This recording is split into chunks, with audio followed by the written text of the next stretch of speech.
Aroma ടിവിയുടെ എല്ലാ മാന്യ ശ്രോതാക്കൾക്കും വേഗം വരുന്ന കർത്താവായ യേശു ക്രിസ്തുവിന്റെ ധനദിനാമത്തിൽ വന്ദനത്തെയും സ്വാഗതത്തെയും അറിയിക്കുന്നു. അനുഗ്രഹീതവും മനോഹരമായ നല്ല നിമിഷങ്ങൾക്കായി, നല്ല ദിവസത്തിനായി ഞാൻ കർത്താവിന് സ്തോത്രം ചെയ്യുന്നു.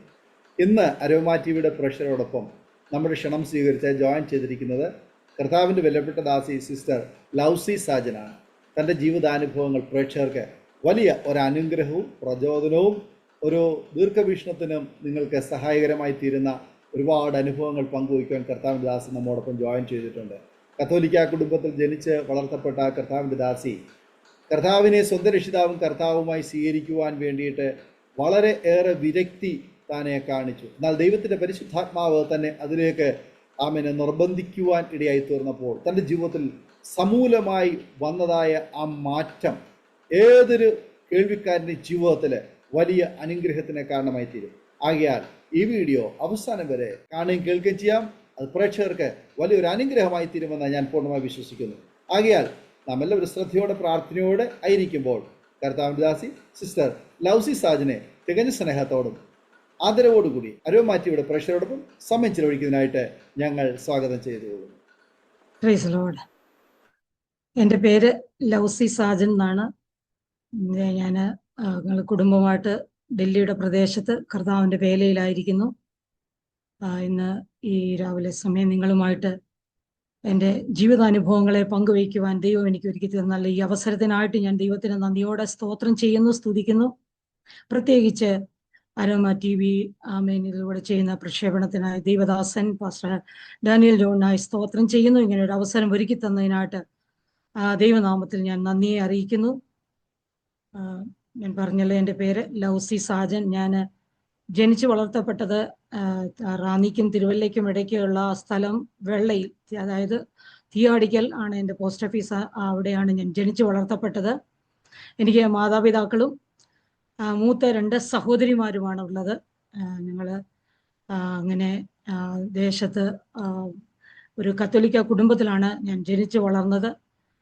പ്രിയപ്പെട്ട മാതാപിതാക്കളുടെ സംരക്ഷണയിൽ അങ്ങനെ ഒരു വലിയ ഡിസിപ്ലിൻ, അതായത് ഒരു കത്തോലിക്ക അനുഭവത്തിൽ ആ ഡിസിപ്ലിനിലാണ് ഞങ്ങൾ വളർത്തപ്പെട്ട് മുന്നോട്ട് വന്നത്. അനുഭവങ്ങൾക്കായിട്ട് ഞാൻ ദൈവത്തിന് നന്ദിയോടെ സ്തോത്രം ചെയ്യുന്നു. എന്നാൽ എൻ്റെ ജീവിത സാഹചര്യങ്ങളിൽ വളരെ സ്ട്രോങ് ആയ ഒരു കത്തോലിക്ക കുടുംബമായിരുന്നു. എൻ്റെ മാതാപിതാക്കൾ മറ്റുള്ള ഒരു കൂട്ടായ്മയ്ക്കോ അങ്ങനെയുള്ള കാര്യങ്ങൾക്കോ ഒന്നും പ്രാധാന്യം കൊടുക്കാതെ അങ്ങനെ മുന്നോട്ട് പോകുന്ന ഒരു കാലഘട്ടത്തിൽ ഞാൻ സ്കൂളിൽ പഠനം കഴിഞ്ഞു. പ്രത്യേകിച്ച് എൻ്റെ ജീവിത അനുഭവങ്ങൾ ഞാൻ നിങ്ങളുമായിട്ട് പങ്കുവയ്ക്കുമ്പോൾ ഞാൻ പങ്കുവയ്ക്കുവാനായിട്ട് ആഗ്രഹിക്കുന്ന ഇതാണ്: എങ്ങനെയാണ് ഈ സർവശക്തനായ ദൈവത്തിൻ്റെ കൃപയിലേക്ക് കടന്നു വരുവാൻ ഇടയായി തീർന്നത്, അല്ലെങ്കിൽ ഈ ദൈവത്തെ അറിയുവാൻ എങ്ങനെയാണ് എനിക്കൊരവസരം ലഭിച്ചത് എന്നതിനെക്കുറിച്ച് ആമേൻ നിങ്ങളുമായിട്ട് പങ്കുവയ്ക്കുവാനായിട്ട് ഞാൻ കർത്താവിൽ ശരണപ്പെടുകയാണ്. സ്തോത്രം. ഞാൻ പറഞ്ഞല്ലോ, ഒരു കത്തോലിക്ക കുടുംബത്തിലാണ് ഞാൻ ജനിച്ചു വളർത്തപ്പെട്ടത്. എൻ്റെ പിതാവെന്ന് പറഞ്ഞാൽ പാരമ്പര്യത്തിൽ വളരെ ശക്തമായിട്ട് ഉറച്ചു നിന്ന ഒരു വ്യക്തിയാണ്. ഒരിക്കലും ഒരു ദൈവമക്കളോ ഒരു പാസ്റ്റർമാരോ ഞങ്ങളുടെ വീട്ടിൽ കടന്നു വന്ന് പ്രാർത്ഥിക്കുവാനോ ദൈവവചനം ഷെയർ ചെയ്യുവാനോ ഒരിക്കലും അനുവദിക്കുന്ന ഒരു വ്യക്തിയല്ലായിരുന്നു എൻ്റെ പിതാവ്. എന്ന് പറഞ്ഞാൽ ഞാൻ എൻ്റെ കണ്ണുകൊണ്ട് കണ്ടിട്ടുണ്ട്. ഞങ്ങൾ പിന്നീട് പോയ സഭയെന്ന് പറയുമ്പോൾ ചുടന IPC ആയിരുന്നു. അവിടുത്തെ ലോക്കൽ സഭയിലെ ദൈവമക്കള് ഭവനങ്ങൾ കയറി ഇറങ്ങി സുവിശേഷം പറയുവാനായിട്ട് കടന്നു വരുമ്പോൾ ഞാൻ കണ്ടിട്ടുണ്ട് എൻ്റെ പിതാവ് അവര് ഭവനത്തിനകത്ത് വരുവാനെന്ന് അനുവദിക്കാതെ അവരെ തിരിച്ചു വിട്ടിട്ടുള്ള മനോഭാവങ്ങളായിരുന്നു എൻ്റെ പിതാവിൻ്റെ. ഇങ്ങനെ പറയുമായിരുന്നു അവരോട്: ഞങ്ങളും പ്രാർത്ഥിക്കുന്നവരാണ്, നിങ്ങളുടെ പ്രാർത്ഥനയോ പ്രത്യേകിച്ച് നിങ്ങളുടെ ഒരു കാര്യമോ ഞങ്ങൾക്ക് ആവശ്യമില്ല എന്ന് പറഞ്ഞ് അവരെ മടക്കി അയച്ചിട്ടുണ്ട്. എന്നാൽ ഞാനൊരു കാര്യം പറയട്ടെ ദൈവമക്കളെ, സമയങ്ങൾ മുൻപോട്ട് കടന്നുപോയി. സർവശക്തനായ ദൈവത്തിൻ്റെ ആ പ്രവൃത്തിയുടെ കരം ഞങ്ങളുടെ കുടുംബത്തെ സന്ദർശിക്കുവാൻ ഇടയായി തീർന്നെന്ന് പറഞ്ഞാൽ ഈ വലിയ സ്നേഹം, ഈ സത്യസുവിശേഷം, ഈ ജീവന്റെ വചനം തിരിച്ചറിയുന്നതിന് വേണ്ടി കർത്താവ് മുഖാന്തരങ്ങളെ ഒരുക്കുവാനായിട്ട് ഇടയായി തീർന്നു. അതായത് ദൈവം ഒരു ഭവനത്തെ കണ്ടിട്ടുണ്ടെങ്കിൽ, ഒരു വ്യക്തിയെ കണ്ടിട്ടുണ്ടെങ്കിൽ അതിന് ഒരിക്കലും മനുഷ്യർക്കതിനെ മാറ്റിമറിക്കുവാൻ കഴിയുകയില്ല. ദൈവത്തിന്റെ പ്ലാനും പദ്ധതിയും തന്നെ നിറവേറുമെന്നുള്ളത് തിരിച്ചറിയുവാനായിട്ടുള്ള ആമേൻ അനുഭവങ്ങളിലേക്ക് കർത്താവ് കൊണ്ടുപോകുവാനായിട്ട് ഇടയായി തീർന്നു. അതിൻ്റെ ഒരു പ്രത്യേക അനുഭവം പറയുകയാണെങ്കിൽ, എൻ്റെ മാതാവ് ഒരു രോഗിയാണെന്ന് പറഞ്ഞാൽ ഒരു ആസ്മ രോഗിയായിരുന്നു. ഇപ്പോഴും ജീവനോടെ ഉണ്ട് മാതാപിതാക്കള്. എന്നാൽ ഞാൻ പറയട്ടെ, ഞാൻ എൻ്റെ പ്രീ ഡിഗ്രി വിദ്യാഭ്യാസം ചെയ്തുകൊണ്ടിരിക്കുന്ന സമയത്ത് എൻ്റെ ഈ മാതാവിൻ്റെ അസുഖം വളരെ മൂർച്ഛിച്ചു. എന്ന് പറഞ്ഞാൽ ഒരു ഹോസ്പിറ്റലിൽ നിന്ന് അടുത്ത ഹോസ്പിറ്റൽ, ഒരു മാസം കൊണ്ട് ഏതാണ്ട് 3 ഹോസ്പിറ്റൽ മാറി മാറി തന്നെ അഡ്മിറ്റ് ആക്കിയിരിക്കുന്ന അനുഭവമാണ്. ഏറ്റവും ലാസ്റ്റിലായിട്ട് തിരുവല്ലയിലുള്ള പുഷ്പരി ഹോസ്പിറ്റലിൽ കിടക്കുന്ന സമയത്ത്, ഞാൻ ഓൾറെഡി പറഞ്ഞല്ലോ, എനിക്ക് 2 സഹോദരിമാരാണുള്ളത്. ഞങ്ങൾ 3 പെൺമക്കളാണ്. അപ്പൊ എൻ്റെ ഈ മാതാവിൻ്റെ രോഗം വർദ്ധിച്ചു വരുന്നത് കൊണ്ട് എൻ്റെ പിതാവ് എന്ത് ചെയ്തെന്നറിയാമോ? ഒരു വലിയൊരു ടെൻഷനിലേക്ക് കടന്നുപോയി. എന്ന് പറഞ്ഞാൽ മാതാവ് മരിച്ചു പോകും, മരിച്ചു പോയാൽ ഈ പെൺകുഞ്ഞുങ്ങളെയും കൊണ്ട് ഞാൻ എന്ത് ചെയ്യുമെന്നുള്ള ഒരു ചിന്ത തൻ്റെ ബുദ്ധിക്കകത്തേക്ക് കയറിയിട്ട് താൻ ചെയ്യുന്നത് എന്താണെന്ന് ചോദിച്ചാൽ, രാവിലെ വീട്ടിൽ നിന്നിറങ്ങും, പള്ളികൾ തോറും കയറി ഇറങ്ങും. എന്ന് പറഞ്ഞാൽ പരുമലയ്ക്ക്, കത്തോലിക്കരാണെങ്കിലും പരുമല പോകും, മണർകാട് പോകും, പുതുപ്പള്ളി പോകും. ഇങ്ങനെ ഓരോ പള്ളിയിലും പോയി പ്രാർത്ഥിക്കും. പ്രാർത്ഥിച്ചിട്ട് താൻ തിരിച്ച് ഭവനത്തിലേക്ക് വരും. വന്നു കഴിഞ്ഞാലും ഇതാണ്, തനിക്ക് ഉറങ്ങാൻ കഴിയത്തില്ല, ആഹാരം കഴിക്കാൻ പറ്റത്തില്ല, ആകെ തന്നെ അസ്വസ്ഥനാണ്. വന്നിട്ടും ഇങ്ങനെ ഫോട്ടോകൾ നിരത്തി വെച്ചിട്ട് അതിൻ്റെ മുൻപിൽ മെഴുകുതിരി കത്തിച്ച് വെച്ച് പ്രാർത്ഥനയാണ്. വീട്ടിലെ കാര്യങ്ങൾ ഒന്നും ഒരു റെസ്പോൺസിബിലിറ്റി. എൻ്റെ പിതാവ് ഒരു കൃഷിക്കാരനാണ്. ഈ കൃഷിയുടെ കാര്യങ്ങൾ, ഞങ്ങൾക്ക് കന്നുകാലികൾ, അതൊക്കെയാണ്. അതിനെ ഒന്നും ടേക്ക് കെയർ ചെയ്യത്തില്ല, ഒന്നും ഒരു കാര്യത്തിലും ഉത്സാഹമില്ല. ഞാൻ എന്ന് എൻ്റെ പ്രീ ഡിഗ്രി വിദ്യാഭ്യാസം ചെയ്യുകയാണ്. ഞാൻ കോളേജിൽ പോകണം, കോളേജിൽ നിന്ന് തിരിച്ചു വന്നിട്ട് വീട്ടിലെ കാര്യാദികളെല്ലാം ശ്രദ്ധിക്കണം. അങ്ങനെ ഒരു അവസ്ഥയിലാണ് ഭവനം മുന്നോട്ട് കടന്നു പോയിക്കൊണ്ടിരിക്കുന്നത്. ഈ സാഹചര്യത്തിൽ ഒരു ദിവസം അപ്പൊ എന്നും രാത്രിയിൽ ഞാൻ നോക്കുമ്പോൾ ഈ പിതാവ് ഉറങ്ങത്തില്ല. ഈ ഫോട്ടോയുടെ മുന്നിൽ ഇരുന്ന് കരയുകയും പ്രാർത്ഥിക്കുകയും ഈ മെഴുകുതിരി കത്തിച്ച് വെച്ച് ഇങ്ങനെ ഇരുന്ന് പ്രാർത്ഥിക്കുന്ന മണ്ഡലങ്ങളാണ് കാണുന്നത്. അപ്പം പലപ്പോഴും എന്നെ തട്ടി ഉണർത്തിയിട്ട് പറയും, പ്രാർത്ഥീര്, അമ്മ മരിച്ചു പോകും, പ്രാർത്ഥീര് എന്നിങ്ങനെ പറയുമ്പം ഞാൻ ക്ലാസ് കഴിഞ്ഞ് വന്ന് വീട്ടിലെ ജോലി ചെയ്ത് എനിക്ക് അങ്ങനെ എഴുന്നേറ്റിരിക്കാനൊന്നും കഴിയാത്ത, എനിക്ക് പറ്റുന്നില്ല. അങ്ങനെയുള്ള അനുഭവങ്ങളാണ്. എന്നാൽ ഇപ്പൊ പിതാവിന്റെ നിർബന്ധത്തിൽ ചിലപ്പോഴൊക്കെ എഴുന്നേറ്റ് 2 മിനിറ്റോ അല്ലെങ്കിൽ 5 മിനിറ്റോ ഒക്കെ ഇരുന്നേച്ച് ഞാൻ അതുപോലെ കയറി കിടന്ന് ഉറങ്ങും. അങ്ങനെ ദിവസങ്ങൾ മുന്നോട്ട് കടന്നു പോയിക്കൊണ്ടിരിക്കുമ്പോൾ ഒരു ദിവസം ഏകദേശം ഒരു 12 മണിയായി കാണും. എൻ്റെ പിതാവ് ചാടി എഴുന്നേറ്റിട്ട്, എനിക്ക് തോന്നുന്നു ഒരു അല്പമങ്ങാണ്ട് ഉറങ്ങിക്കാണും, ആ ഉറക്കത്തിൽ നിന്ന് ചാടി എഴുന്നേറ്റിട്ട് എന്നോട് പറയുകയാണ്, തോവല വലിയ ഭയത്തിൽ താൻ അടിമയായിരിക്കുന്നു എന്ന് എനിക്ക് മനസ്സിലായി. കടന്ന് വലിയതായിട്ട് അലറി കൂവുകയാണ്. എന്നിട്ട് പറയുകയാണ് എന്നോട്, ഇനി ഒരു നിമിഷം പോലും നമുക്ക് ഈ വീട്ടിൽ നിൽക്കാനായിട്ട് കഴിയത്തില്ല, നമുക്ക് വീട് വിട്ട് പോകണം. അപ്പം ഞാൻ പറയട്ടെ, എൻ്റെ 2 സഹോദരിമാര് അവർ നഴ്സിംഗ് പഠനത്തോടുള്ള ബന്ധത്തിൽ ഹോസ്റ്റലിലാണ്, ഞാനും പിതാവും മാത്രമേ ഉള്ളൂ. അപ്പം ഞാൻ ഈ രാത്രി എനിക്ക് ഇരുട്ടിക്കഴിഞ്ഞ് ഞാൻ വെളിയിൽ ഇറങ്ങത്തില്ല, അത്ര ഭയമുള്ള ഒരു വ്യക്തിയായിരുന്നു ഞാൻ. പല കാര്യങ്ങളിൽ എനിക്ക് ഭയമുണ്ടായിരുന്നു. കാറ്റ് കണ്ട ഭയം, അങ്ങനെ പലതിനെയും ഞാൻ ഭയപ്പെടുന്ന ഒരു വ്യക്തിയാണ്. അപ്പൊ ഈ രാത്രിയിൽ പിതാവ് 12 മണിക്ക് അർദ്ധരാത്രി, നമുക്കറിയാം ഈ സമയങ്ങളിലൊന്നും നാട്ടിലെ നല്ല വെട്ടം ഇല്ലാത്ത ഇരുട്ട്, കൂരിരുട്ട്, ഹെൽപ്പ് ചെയ്യുവാൻ ആരുമില്ല, വണ്ടി കിട്ടത്തില്ല. അപ്പൊ എന്നോട് പിതാവ് പറയുന്നത്, എനിക്കിവിടെ നിന്ന് പോകണം. എങ്ങോട്ട് പോകണമെന്ന് ചോദിക്കുമ്പോൾ പറയാം, അമ്മയുടെ വീട്ടിൽ പോയേക്കാം, അവിടെ പോയേക്കാം എന്നിങ്ങനെ എന്നോട് പറയണം. ആദ്യം ഞാൻ ഇങ്ങനെ പറഞ്ഞു, ഇല്ല ഞാൻ വരത്തില്ല, എനിക്ക് ഭയമാണ്, ഞാൻ വരികയല്ല എന്ന് ഞാൻ ഇങ്ങനെ പറഞ്ഞു. പക്ഷേ അല്പസമയം കഴിഞ്ഞ് പിതാവിൻ്റെ ഈ സാഹചര്യങ്ങൾ മാറുന്നത് കണ്ടു കഴിഞ്ഞപ്പോൾ എനിക്ക് മനസ്സിലായി, ഇവിടെ നിന്നാൽ ശരിയാകത്തില്ല. എൻ്റെ ഉള്ളിൽ ആരോ എന്നെ ബലപ്പെടുത്തുന്നതായിട്ട് ഇന്ന് എനിക്കത് തിരിച്ചറിയാം. ദൈവമാണ് ഇതിൻ്റെയൊക്കെ പിറകിൽ, ദൈവത്തിൻ്റെ കരമുണ്ടായിരുന്നു, ദൈവം സഹായിച്ചതാണെന്ന് മനസ്സിലാക്കുവാനായിട്ട് കഴിയും. അന്ന് എന്താണെന്നറിയില്ല, പെട്ടെന്ന് ഞാൻ പറഞ്ഞു, ശരി ഞാൻ ഒരുങ്ങുകയാണ്. എൻ്റെ പിതാവ് അപ്പോഴത്തേക്ക് റെഡിയായി കഴിഞ്ഞു. പെട്ടെന്ന് ഞങ്ങൾ ഒരുമിച്ച് ഭവനത്തിൽ നിന്ന് യാത്ര തിരിച്ചു. ഞാൻ പറയട്ടെ, ഏതാണ്ട് 2-3 കിലോമീറ്റർ ദൂരമുണ്ട്. വാളക്കുഴി കഴിഞ്ഞ് ശാന്തിപുരം എന്ന് പറയും, വെണ്ണിക്കുളത്തിനും വാളക്കുഴിക്കും ഇടയിലുള്ള സ്ഥലത്താണ് എൻ്റെ മാതാവിൻ്റെ വീട്. അവിടേക്ക് ഞങ്ങൾ രാത്രിയിൽ നടന്നു പോവുകയാണ്. യാത്രയിലെല്ലാം എൻ്റെ പിതാവ് എന്നോട് പറയുന്നതാണ്, ആരോ നമ്മുടെ പുറകെ വരുന്നുണ്ട്, ആരോ വരുന്നുണ്ട് എന്ന് പറഞ്ഞ് പുള്ളി തിരിഞ്ഞു നിൽക്കും. ഞാൻ പറയും, ആരും വരുന്നില്ല, നമുക്ക് പോകാമെന്ന് പറഞ്ഞ് നിർബന്ധിച്ച് നടത്തി. അങ്ങനെ ഏതാണ്ട് മണിക്കൂറുകൾ എടുത്ത് ഞങ്ങൾ അമ്മ വീട്ടിൽ കടന്നു ചെല്ലുവാനായിട്ട് ഇടയായി തീർന്നു. എൻ്റെ അമ്മ വീട്ടുകാരെന്ന് പറഞ്ഞാൽ അവരെല്ലാം ഓർത്തഡോക്സ് വിശ്വാസികളാണ്. അന്നും ഇപ്പോഴും അവരെല്ലാം ഓർത്തഡോക്സ് വിശ്വാസികൾ തന്നെയാണ്. എന്നാൽ എൻ്റെ അമ്മ വീട്ടിൽ ചെല്ലുമ്പോൾ എൻ്റെ പിതാവ് വാവിട്ട് കരയുകയാണ്. അപ്പൊ എൻ്റെ മൂത്ത അമ്മാച്ചനെ വിളിച്ചിട്ട് പറഞ്ഞു, ഞാൻ മരിച്ചു പോകും, അമ്മയും മരിച്ചു പോകും, ഈ 3 പെൺകുഞ്ഞുങ്ങളുടെ കാര്യം എല്ലാം ഏറ്റെടുത്ത് ചെയ്യണം. വസ്തു കാര്യങ്ങൾ എല്ലാം ഇങ്ങനെ താൻ എൻ്റെ അങ്കിളിനെ ഭരമേൽപ്പിക്കുകയാണ്. അപ്പൊ താനിങ്ങനെ പിന്നെയും കരയും. ഒരു വല്ലാത്തൊരു അന്തരീക്ഷത്തിലാണ് താൻ മുന്നോട്ട് കടന്നു പോയിക്കൊണ്ടിരിക്കുന്നത്. പെട്ടെന്ന് എൻ്റെ അങ്കിളിന്റെ ഉള്ളിൽ ഒരു ചിന്ത ഇങ്ങനെ കടന്നു വരികയാണ്. അദ്ദേഹം പറയുകയാണ്, ഒരു കാര്യം ചെയ്യും, ഒരു 5 മണി വരെ ഒന്ന് സാവകാശപ്പെട്ടിരി, ഇവിടോട്ട് കിടക്ക്. ഒരു 5 മണിയാകുമ്പോൾ നമുക്ക് ഇവിടെ അടുത്തൊരു ചർച്ച ഉണ്ട്, അവിടെ പോയി പ്രാർത്ഥിക്കാമെന്ന് പറയുകയാണ്. അദ്ദേഹത്തിന്റെ ഉള്ളിൽ ആ ദൈവത്തിന്റെ ഒരു ഒരു ഇടപെടലാണ് അവിടെ എല്ലാം സംഭവിച്ചുകൊണ്ടിരിക്കുന്നതെന്ന് ഇന്ന് എനിക്ക് നമുക്കത് മനസ്സിലാക്കുവാനായിട്ട് കഴിയും. പെട്ടെന്ന് എൻ്റെ അങ്കിൾ ഇങ്ങനെ പറഞ്ഞു, എൻ്റെ പിതാവ് കിടന്നു, ഉറങ്ങുന്നൊന്നുമില്ല, അങ്ങനെ തിരിഞ്ഞും മറിഞ്ഞും ഇങ്ങനെ കിടക്കുകയാണ്. കിടന്നു കഴിഞ്ഞ് 5 മണി ആയപ്പോൾ തന്നെ എൻ്റെ അങ്കിള് വന്ന് എൻ്റെ പിതാവിനോട് പറഞ്ഞു പോകാമെന്ന് പറഞ്ഞപ്പോൾ അങ്കിളിന്റെ വീടും കുടുംബ വീടും രണ്ടും രണ്ടാണ്. അദ്ദേഹം പെട്ടെന്ന് ഒരുങ്ങി വന്നു. എന്തിനാണ് ഈ 5 മണിക്ക് പോകുന്നതെന്ന് ചോദിച്ചാൽ ആരും കാണില്ല. അവർ ഓർത്തഡോക്സുകാരാണ്, അവർക്ക് പെന്തക്കോസ്തുകാരെ ഇഷ്ടമല്ല, അന്നും ഇഷ്ടമല്ല, ഇന്നും ഇഷ്ടമല്ല.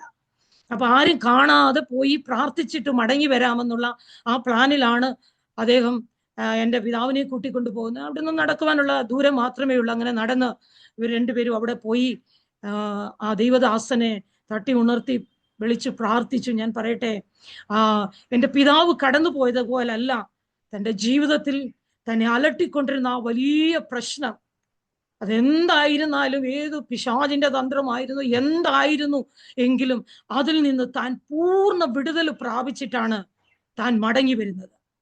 തിരിച്ച് വീട്ടിൽ വന്നിട്ട് എന്നോട് പറഞ്ഞു, നീ തിരികെ എൻ്റെ വീട്ടിലേക്ക് തിരിച്ചു പോയിക്കോ, ഞാൻ ഹോസ്പിറ്റലിൽ അമ്മയുടെ അടുത്തേക്ക് പോവുകയാണ്.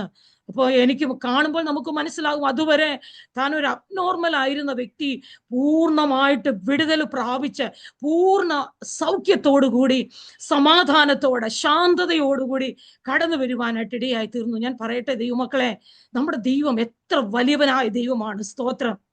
ദൈവം ഒരു വ്യക്തിയെ കണ്ടെങ്കിൽ ആ വ്യക്തിയെ പുറത്തു കൊണ്ടുവരുവാൻ ആ ദൈവം എത്രമാത്രം മതിയായ ദൈവമാണെന്ന് ഇന്ന് ആത്മീക തലത്തിൽ നിൽക്കുന്നത് കൊണ്ട് മനസ്സിലാക്കുവാനായിട്ട് കഴിയും. അങ്ങനെ രാവിലെ തന്നെയുള്ള ആ ബസ് കയറി ഞാൻ എൻ്റെ ഭവനത്തിലേക്ക് തിരിച്ചു വന്നു. എൻ്റെ പിതാവ് തുടർന്ന് പുഷ്പരി ഹോസ്പിറ്റലിലേക്ക് കടന്നു പോകുകയാണ്. ഈ സമയത്ത് താൻ ഹോസ്പിറ്റലിൽ ചെന്നിട്ട് അപ്പോൾ എൻ്റെ സെക്കൻഡ് സിസ്റ്റർ, എൻ്റെ രണ്ടാമത്തെ സിസ്റ്റർ അവിടെ പഠിച്ചുകൊണ്ടിരിക്കുകയാണ്. എൻ്റെ സഹോദരിയെ വിളിച്ചിട്ട് പറഞ്ഞു, അമ്മയെ ഡിസ്ചാർജ് ചെയ്യണം, ഇതുപോലെയൊക്കെ കാര്യങ്ങളൊന്നും വിശദീകരിക്കുന്നില്ല, പക്ഷെ ഇങ്ങനെയാണ് പറയുന്നത്, അമ്മയെ ഡിസ്ചാർജ് ചെയ്ത് വീട്ടിൽ കൊണ്ടുപോകണം എന്ന് പറഞ്ഞ് നിർബന്ധം പിടിക്കുകയാണ്. അപ്പോൾ എൻ്റെ സിസ്റ്റർ പറഞ്ഞു, ഇല്ല, ഡോക്ടർ വന്ന് കൺസൾട്ട് ചെയ്തിട്ടാട്ട് എന്തുവെന്ന് വെച്ചാൽ ചെയ്യാമെന്നൊക്കെ പറഞ്ഞ് ഇങ്ങനെ പിതാവിനെ ആശ്വസിപ്പിക്കുന്നുണ്ട്. അപ്പോൾ ഡോക്ടറുമായിട്ട് പിന്നെ സംസാരിച്ചപ്പോൾ ഡോക്ടർ പറഞ്ഞു, ഒരിക്കലും ഈ എൻ്റെ മാതാവിനെ ഡിസ്ചാർജ് ചെയ്ത് കൊണ്ടുപോകാനായിട്ട് കഴിയത്തില്ല, കാരണം തനിക്ക് അങ്ങനെയുള്ള അവസ്ഥയിൽ കൂടാണ് കടന്നു പോകുന്നത്. അദ്ദേഹം അന്ന് എൻ്റെ മാതാവിന് ആസ്മ മാത്രമല്ല, ഹാർട്ടിനൊക്കെ ഒത്തിരി ബുദ്ധിമുട്ടുകളുണ്ട്, അങ്ങനെ പല സാഹചര്യങ്ങളിലൂടെയാണ് കടന്നു പോകുന്നത്, അതുകൊണ്ട് അങ്ങനെ ചെയ്യാനായിട്ട് പറ്റത്തില്ലെന്ന് പറയുമ്പോൾ എൻ്റെ പിതാവ് ചെയ്തത് ആ പുഷ്പരി ഹോസ്പിറ്റലിൽ നിന്നിറങ്ങി അന്ന് അവിടെ TPMന്റെ ആ ചർച്ചിലേക്കാണ് കടന്നു പോയത്. ഞാൻ പറയട്ടെ ദൈവമക്കളെ, അവിടെ ചെന്ന് അവരുമായിട്ട് ഷെയർ ചെയ്തു. അവര് അവിടെ ഇരുത്തി എൻ്റെ പിതാവിനെ ഇരുത്തി പ്രാർത്ഥിക്കുവാനായിട്ട് തുടങ്ങി. അങ്ങനെ ഏകദേശം ഒരു 3 മണി വരെ എൻ്റെ പിതാവ് അവിടെ ഇരുന്ന് പ്രാർത്ഥിച്ചു. ആ ദൈവമക്കളും പ്രാർത്ഥിച്ചിട്ട് എൻ്റെ പിതാവ് ഒരു സ്വസ്ഥതയുള്ളവനായിട്ട് വീണ്ടും ഹോസ്പിറ്റലിലേക്ക് കടന്നു ചെല്ലുമ്പോൾ ഞാൻ പറയട്ടെ, അവിടെയും ഒരു അത്ഭുതം നടക്കുവാനായിട്ട് ഇടയായി തീർന്നു. എൻ്റെ മാതാവിന് ദൈവം പൂർണ്ണ സൗഖ്യത്തെ കൊടുത്തു. അന്നേരം രാവിലെ ഡോക്ടർ ഡിസ്ചാർജ് ചെയ്യാൻ പറ്റത്തില്ലെന്ന് പറഞ്ഞ ഡോക്ടറെ പറയുകയാണ് എൻ്റെ സഹോദരിയോട്. എൻ്റെ പിതാവ് വീണ്ടും സഹോദരിയോട് സംസാരിച്ചു. എൻ്റെ സഹോദരി ഡോക്ടറുമായിട്ട് വരുമ്പോൾ സംസാരിക്കുമ്പോൾ അദ്ദേഹം വന്ന് നോക്കിയിട്ട് പറയുകയാണ്, ഓക്കെ, നിങ്ങൾക്ക് ഡിസ്ചാർജ് ചെയ്ത് കൊണ്ടുപോകാം, ഇപ്പോൾ ആ ശരീരത്തിൽ വലിയ അസ്വസ്ഥതകളൊന്നുമില്ല എന്ന്. അങ്ങനെ എൻ്റെ പിതാവ് ഹോസ്പിറ്റലിൽ നിന്ന് എൻ്റെ മാതാവിനെ കൂട്ടിക്കൊണ്ട് തിരികെ വരുവാനായിട്ട് ഇടയായി തീർന്നു. സ്തോത്രം. വന്ന് എൻ്റെ മാതാവിൻ്റെ ഭവനത്തിലേക്ക് എൻ്റെ പിതാവ് വന്നിട്ട് മാതാവിനെ അവിടെ ആക്കി തിരിച്ച് പിതാവിൻ്റെ ഭവനത്തിലേക്ക് വന്നു.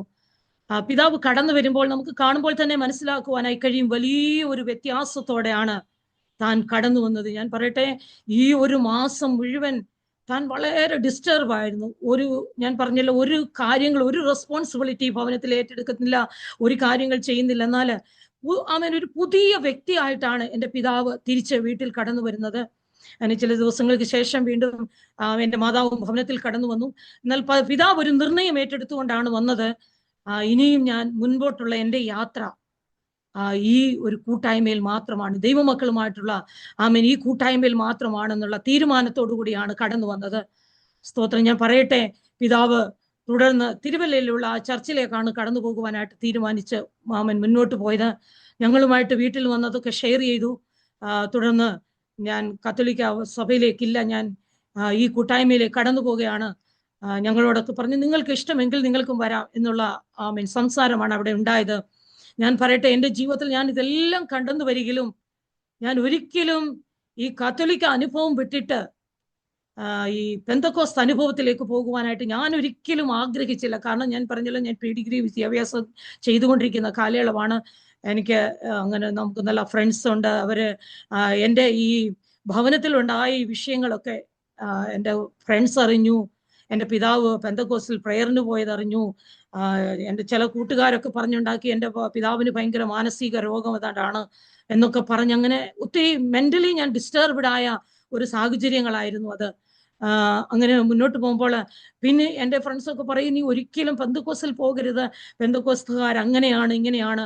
അപ്പോൾ നമ്മുടെ ദേശത്തുള്ള കുറച്ച് ഭവനങ്ങളെ കുറിച്ചും പഠിക്കുമ്പോൾ നമുക്കൊരിക്കലും ആ മനുഷ്യനെ നോക്കി നമ്മൾ പറയും, വിശ്വാസത്തിലേക്ക് നിങ്ങൾ വരണ്ട, നിങ്ങൾ ദൈവത്തെ നോക്കി ഇറങ്ങും. പക്ഷെ നമ്മൾ പലപ്പോഴും നമ്മൾ സാഹചര്യങ്ങളെയും ചുറ്റുപാടുകളെയും ഒക്കെ നോക്കും. അപ്പൊ അങ്ങനെ പലതും നോക്കുമ്പോൾ ഞാൻ അതിലേക്ക് ഒരിക്കലും ഒരു താല്പര്യമുള്ള വ്യക്തിയായിരുന്നില്ല. സ്തോത്രം. ഇങ്ങനെ പെന്തക്കോസ്തിലേക്ക് കടന്നു പോകുവാനായിട്ട് വിടുതലൊക്കെ സംഭവിച്ചു, സൗഖ്യമുണ്ടായി. എൻ്റെ മാതാവ് ഭവനത്തിൽ തിരിച്ചു വന്നു. പിതാവിൻ്റെ ശരിക്കും പറഞ്ഞാൽ അന്ന് ആ കർത്താവിൻ്റെ കൃപയിൽ വന്നില്ലായിരുന്നുവെങ്കിൽ, അന്ന് എൻ്റെ പിതാവിനെ ആ കൂട്ടായ്മയിലേക്ക് കൂട്ടിക്കൊണ്ട് എൻ്റെ അങ്കിള് പോയില്ലായിരുന്നുവെങ്കിൽ ഒരു പക്ഷേ അദ്ദേഹം ഒരു മാനസിക രോഗിയായിട്ട് തന്നെ തീരാമായിരുന്നു. അതുപോലെയുള്ള അനുഭവങ്ങളായിരുന്നു തൻ്റെ ജീവിതത്തിൽ ആ ഒരു രാത്രികാലം സംഭവിച്ചത്. ഒരു സ്വസ്ഥതയില്ല, ഭയം തന്നെ കയറി മൂടിയ ആ രാത്രി. എന്നാൽ ദൈവത്തിൻ്റെ ആ വലിയ സ്നേഹം അവിടെ ഒരു അത്ഭുത പ്രവൃത്തിയായിട്ട് തീർന്നു. വീണ്ടും പിന്നെ ഒരു കാര്യം പറഞ്ഞാൽ, എൻ്റെ പിതാവിനെ തന്നെ ദൈവത്തിന് സന്ദർശിക്കണമെന്ന് സ്വർഗത്തിലെ ദൈവത്തിന് അറിയാമായിരുന്നു. അല്ലെങ്കിൽ ഞങ്ങൾ ആരെങ്കിലും മക്കളോ ആരെങ്കിലും ആണ് വിശ്വാസത്തിൽ വന്നതെങ്കിൽ ഒരു വലിയ പ്രതിസന്ധി ഞങ്ങളുടെ ജീവിതത്തിൽ കടന്നു വരാം, ഞങ്ങൾക്ക് മുൻപോട്ട് കടന്നു പോകുവാനൊക്കെ. അതായത് അതിനൊക്കെ മുമ്പേ എൻ്റെ ഏറ്റവും മൂത്ത സഹോദരി ഈ ബ്രദറൻ ചർച്ചുകാരുടെ ബാലസംഘം എന്ന് പറയുന്ന ആ കൂട്ടായ്മയിലൊക്കെ പോയി മാതാവിനോടുള്ള പ്രാർത്ഥന, അല്ലെങ്കിൽ പുണ്യാളന്മാരുള്ള പ്രാർത്ഥന തെറ്റാണെന്നൊക്കെ അവര് എന്നെക്കാളും കുറച്ചുകൂടെ മൂത്ത സഹോദരിമാരായതുകൊണ്ട് അവരതിനെക്കുറിച്ച് മനസ്സിലാക്കി ഭവനത്തിൽ പലപ്പോഴും അതിനെക്കുറിച്ചൊക്കെ പറയുമ്പോൾ അത് വലിയ സംസാരങ്ങളിലേക്ക് പോയ അനുഭവങ്ങളൊക്കെ ഞാൻ കണ്ടിട്ടുണ്ട്. അപ്പം ഒരിക്കലും പിതാവ് അതിന് ഞങ്ങളെ എൻകറേജ് ചെയ്തിട്ടില്ല അങ്ങോട്ട് പോകുവാൻ. പക്ഷേ ഞാൻ അന്ന് ഈ ബാലസംഘത്തിനൊക്കെ ഇവർ പോകുമ്പോൾ ഞാൻ ചെറിയ പ്രായമായതുകൊണ്ട് എനിക്കിതിനെക്കുറിച്ചൊന്നും വലിയ അറിവുകളൊന്നുമില്ല. പിന്നെ പ്രീ-ഡിഗ്രി ആയപ്പോൾ നമ്മളിതിനെക്കുറിച്ച് ഒട്ടും തന്നെ മനസ്സിലാക്കുവാനായിട്ട് താല്പര്യപ്പെടുന്നില്ല. വെറുതെ സൺഡേയിൽ ചർച്ചിൽ പോകും, 2 മണിക്കൂറത്തെ കുർബാന കഴിഞ്ഞ് തിരിച്ചു വരും, അതിനപ്പുറത്ത് നമുക്കൊന്നുമില്ല. സൺഡേ സ്കൂളിൽ പോകുന്നുണ്ട്, എന്നാൽ ഇതൊന്നും വചനമൊന്നും നമ്മൾ ആഴമായിട്ട് പഠിക്കുന്നില്ല, ഒന്നും അറിയില്ല. അതുകൊണ്ട് നമുക്ക് ഈ സത്യം എന്താണെന്നോ അല്ലെങ്കിൽ ഈ രക്ഷയുടെ അനുഭവം എന്താണെന്നോ ജീവിതത്തിൽ ദൈവത്തെ അനുഭവിച്ചറിയേണ്ടതിന്റെ വലിയ കാര്യം എന്തെന്നോ ഇതൊന്നും നമുക്കറിയില്ല. സ്തോത്രം. അതുകൊണ്ട് ഞാൻ എൻ്റെ പിതാവിനോട് ഞാൻ ഏറ്റവും അധികം അതിനോട് ഞാൻ എഗ്രി ആയിട്ടില്ലായിരുന്നു. ഏതാണ്ട് 1.5 വർഷത്തോളം ഞങ്ങൾ ആരും പിതാവിനോടൊപ്പം ഒരു കൂട്ടായ്മയ്ക്കും പോയിട്ടില്ല. എൻ്റെ പിതാവ് എന്നിടയ്ക്ക് പോയി സ്നാനപ്പെടുവാനായിട്ട് ഇടയായി തീർന്നു. വെള്ളി, ശനി, ഞായർ എല്ലാ ദിവസങ്ങളിലും താൻ തിരുവല്ലയിൽ പോകും, അവിടെ കൂട്ടായ്മ ആചരിക്കും, അവിടുന്ന് മടങ്ങി വരും, സ്നാനപ്പെട്ടു ഒക്കെ ഉള്ളത് പിന്നീടാണ് ഞങ്ങൾ അറിയുന്നത്. കാരണം പിതാവ് എത്ര ഈ കാര്യങ്ങൾ പറഞ്ഞാലും ഞങ്ങൾ അതിനെ അംഗീകരിക്കത്തില്ല. ഞങ്ങൾ സ്തോത്രം പറഞ്ഞ് കളിയാക്കും. ചിലപ്പോഴൊക്കെ പിതാവ് പ്രാർത്ഥിക്കുകയൊക്കെ ചെയ്യുമ്പോൾ ഞങ്ങൾ ഓർക്കും പിന്നെയും തലയ്ക്ക് വല്ല വെളിവുകേടുണ്ടായതാണോ എന്നൊക്കെ ഇങ്ങനെ സംസാരിക്കുന്ന ഒരു അനുഭവം ഉണ്ട്. എന്ന് പറഞ്ഞാൽ അന്നൊന്നും കത്തോലിക്കൽ ഹല്ലേലൂയയും സ്തോത്രവും ഇല്ല. ഇന്ന് നമുക്കറിയാം, ഇന്ന് സിറ്റുവേഷൻസുകളൊക്കെ മാറിയിട്ടുണ്ട്. അന്ന് അങ്ങനെയുള്ള ഒരു സാഹചര്യം അല്ലാത്തത് കൊണ്ട് അതൊക്കെ കാണുമ്പോൾ നമ്മൾ പുച്ഛിക്കുകയാണ്. എന്നാലും അന്നൊക്കെ ഞാൻ എൻ്റെ പിതാവിൽ കണ്ട ഒരു ഗുണം എന്തെന്ന് ചോദിച്ചാൽ, അദ്ദേഹത്തിന് ഞങ്ങളോട് സുവിശേഷം പറയുവാൻ അറിയത്തില്ലെങ്കിലും വളരെ കണ്ണുനീരോടെ തനിക്ക് ലഭിക്കുന്ന സമയങ്ങളൊക്കെ ഇരുന്ന് പ്രാർത്ഥിക്കുന്നത് ഞാൻ കണ്ടിട്ടുണ്ട്. കണ്ണുനീരൊഴുക്കി ആമേൻ ദൈവസന്നിധിയിൽ പ്രാർത്ഥിച്ചു കൊണ്ടിരുന്നു ഞങ്ങളുടെയൊക്കെ മാനസാന്തരത്തിന് വേണ്ടി. അതിന് ഏതാണ്ട് 1.5 വർഷത്തോളം ഞങ്ങൾ കത്തോലിക്ക പള്ളി തുടർന്നു പോയിക്കൊണ്ടേയിരുന്നു. അപ്പോൾ ഈ പള്ളിക്കാർ ഞങ്ങളെ ഇതിൽ നിന്ന് അകറ്റു എന്ന് പറഞ്ഞാൽ അവർക്ക് ഞങ്ങൾ പിതാവ് ചെല്ലുന്നില്ല, ഞങ്ങൾ 3 പെൺമക്കൾ അവിടെ ചെല്ലുന്നു, അപ്പൊ ഞങ്ങളുടെ റെസ്പോൺസിബിലിറ്റി ഏറ്റെടുക്കണമോ, അങ്ങനെയുള്ള ചിന്തകളൊക്കെ വന്ന് എൻ്റെ പിതാവിൻ്റെ കുറച്ച് ഫാമിലിക്കാർ ആ ചർച്ചിലുണ്ട്. അപ്പൊ അവരെല്ലാവരും കൂടി ഞങ്ങളോട് ഒരു ദിവസം പറഞ്ഞു, നിങ്ങളും എന്ത് ചെയ്യുക, ഇങ്ങോട്ട് വരണ്ട, ഇനിയും നിങ്ങളുടെ പിതാവ് പോയ വഴിയെ അങ്ങ് പോ എന്നിങ്ങനെ അഡ്വൈസ് ചെയ്ത് തന്നു. ഞാൻ പറയട്ടെ, അതൊന്നും എൻ്റെ ഹൃദയത്തിൽ ഒന്നും ഏറ്റില്ല. ഞാൻ തീരുമാനിച്ചു ഇനിയും കത്തോലിക്കർക്ക് വേണ്ടായാലും അങ്ങോട്ടില്ല, പക്ഷെ പെന്തക്കോസ്തുകാരുടെ കൂട്ടത്തിൽ പോകത്തില്ല എന്നുള്ള തീരുമാനമായിരുന്നു. 1.5 വർഷം ഞാൻ പറഞ്ഞതുപോലെ കഴിഞ്ഞപ്പോൾ എൻ്റെ മാതാവും എൻ്റെ മൂത്ത സഹോദരിയും സ്നാനപ്പെടുവാനായിട്ട് ഇടയായി തീർന്നു. അവർ ചർച്ചയിൽ കണ്ടിന്യൂസുമായിട്ട് പോകുവാൻ തുടങ്ങി.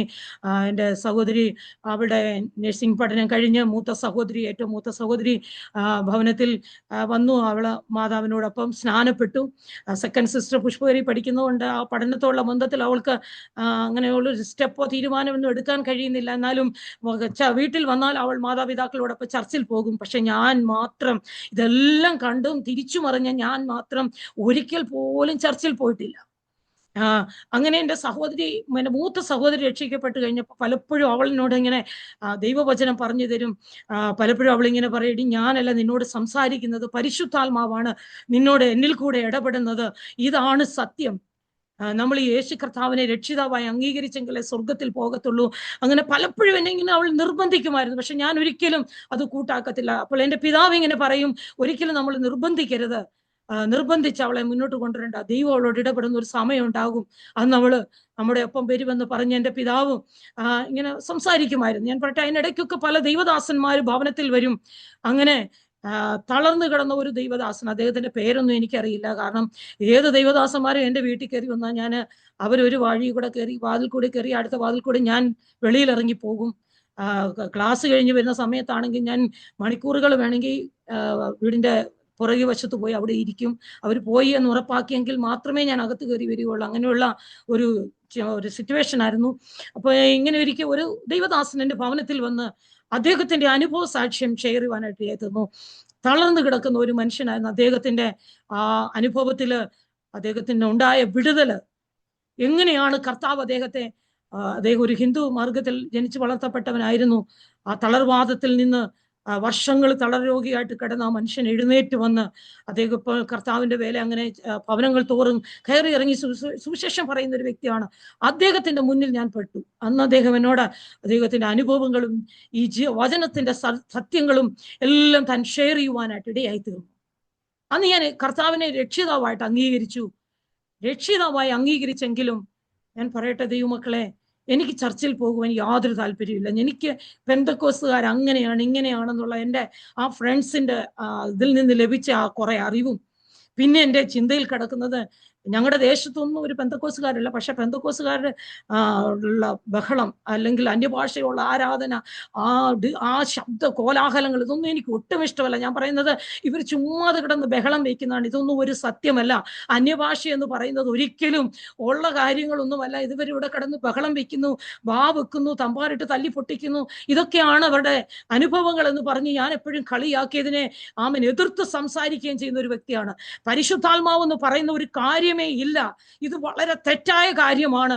പിന്നെ ഞാൻ എൻ്റെ മാതാപിതാക്കളോട് ഇങ്ങനെ പറയുമായിരുന്നു, അങ്ങനെ ഒരു കാര്യം ഉണ്ടെങ്കിൽ അത് എൻ്റെ ജീവിതത്തിൽ കടന്നു വരട്ടെ, അപ്പൊ ഞാൻ ഈ യേശുവിനെ അനുഗമിക്കാം, അല്ലെങ്കിൽ നിങ്ങളുടെ കൂടെ കൂട്ടായ്മയ്ക്ക് വരാം, അല്ലാതെ നിങ്ങൾ ആരും എന്നെ നിർബന്ധിച്ചിട്ട് കാര്യമില്ല എന്ന് ഞാൻ ഇങ്ങനെ പറയും. അപ്പൊ എനിക്ക് ഒന്നും ഒരു കാര്യങ്ങൾ തർക്കിക്കാനൊന്നും അറിയത്തില്ല. പക്ഷെ ഞാൻ കേട്ട കുറച്ച് കാര്യങ്ങൾ അത് മാത്രമേ എനിക്ക് തർക്കിക്കാൻ അറിയത്തുള്ളൂ. അല്ലാതെ വചന പാണ്ഡിത്യമോ അല്ല വചനത്തിലൂടെ സംസാരിക്കാനോ ഒന്നും കഴിയത്തില്ല. അതുവരെ എൻ്റെ ഭവനത്തിൽ ആരും ആത്മാഭിഷേകം പ്രാപിച്ചിട്ടില്ല. ആത്മാവിലുള്ള ആരാധന എൻ്റെ കുടുംബത്തിൽ ആരുടെയും ജീവിതത്തിൽ ഞാൻ കണ്ടിട്ടില്ല. പക്ഷെ ഞാൻ ക്രിറ്റിസൈസ് ചെയ്യുന്നതിൽ ഒന്നാമത്തെ ആളായിട്ട് നിൽക്കുകയാണ്. അങ്ങനെ സമയങ്ങൾ മുന്നോട്ട് പോയി. ഞാൻ പറയട്ടെ, ഒരു തവണ ഞാൻ പറഞ്ഞല്ലോ, പിന്നീട് എൻ്റെ മാതാവ് സ്നാനപ്പെടുന്ന, സഹോദരി സ്നാനപ്പെടുന്ന സമയമായപ്പോഴത്തേക്ക് തിരുവല്ലയിലുള്ള ചർച്ചിൽ കടന്നു പോകാനുള്ള ബുദ്ധിമുട്ടൊക്കെ വന്നപ്പോൾ എൻ്റെ പിതാവ് ചൊഴന IPC ചർച്ചുമായിട്ടാണ് പിന്നീട് കടന്നുപോയത്. അവിടെയാണ് എൻ്റെ മാതാവ് സഹോദരിയൊക്കെ സ്നാനപ്പെടുന്നത്.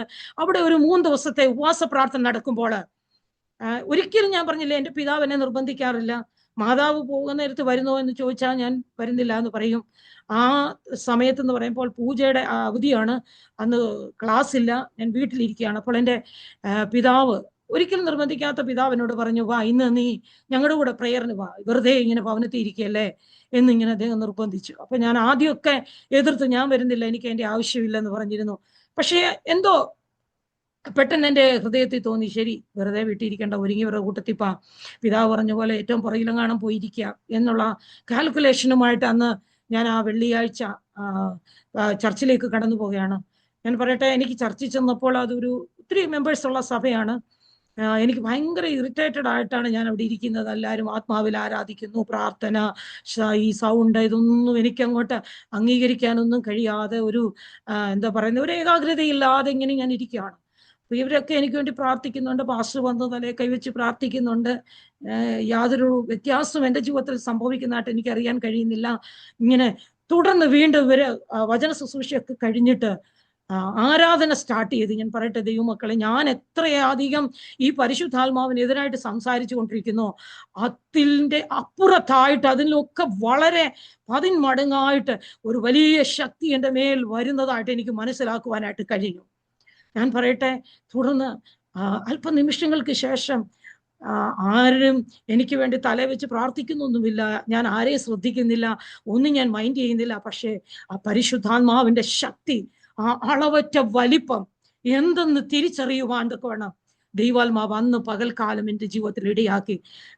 എൻ്റെ ദേശത്തുള്ളവരൊക്കെ പറയും, ഒരു ദിവസം ആരാധനയ്ക്ക് പോയി, ആ ഒരു ദിവസം കൊണ്ട് നീ മാനസാന്തരപ്പെട്ട് അഭിഷേകം പ്രാപിച്ച് ആമേൻ ഒരു പുതിയ വ്യക്തിയായിട്ടാണല്ലോ തിരിച്ചു വന്നതെന്ന് പറയുവാനിടയായി തീർന്നു. ഞാൻ പറയട്ടെ, ആ ആരാധന മണിക്കൂറുകൾ നീണ്ടു നിന്നു. ആത്മാവിലുള്ള ആരാധന.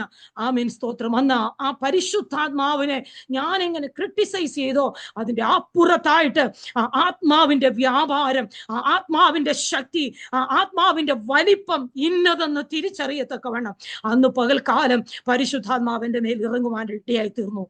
ആമേൻ, സ്തോത്രം. ഞാൻ പറയട്ടെ, അന്ന് ഫ്രൈഡേ ഈവനിങ്ങിലുള്ള മീറ്റിങ്ങിന് പോയി ഞാൻ തിരിച്ചെൻ്റെ വരുമ്പോൾ എൻ്റെ മാതാപിതാക്കളോട് പറഞ്ഞു, ഇനിയും സ്നാനപ്പെടുന്നതിന് എനിക്ക് ഒരു തടസ്സവുമില്ല, ഞാൻ സ്നാനപ്പെടുവാൻ റെഡിയാണ്.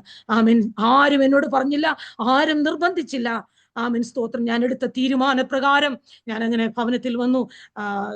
പിന്നീട് സാറ്റർഡേയിൽ ചർച്ചിൽ ചെല്ലുമ്പോൾ എൻ്റെ മാതാപിതാക്കൾ പാസ്റ്ററോട് പറഞ്ഞു, അവൾക്ക് സ്നാനപ്പെടണം എന്ന് പറയുമ്പോൾ അന്ന് ഏതാണ്ട് 12 പേര് സ്നാനപ്പെടുവാൻ ചർച്ചിൽ റെഡിയായിട്ട് അവർക്ക് വേണ്ടിയുള്ള ക്ലാസ്സും, അവർക്ക് ആ ഒരു വിഷയത്തോടുള്ള ബന്ധത്തിലാണ് ഈ ഉപവാസ പ്രാർത്ഥന 3 ദിവസം വെച്ചിരിക്കുന്നത്.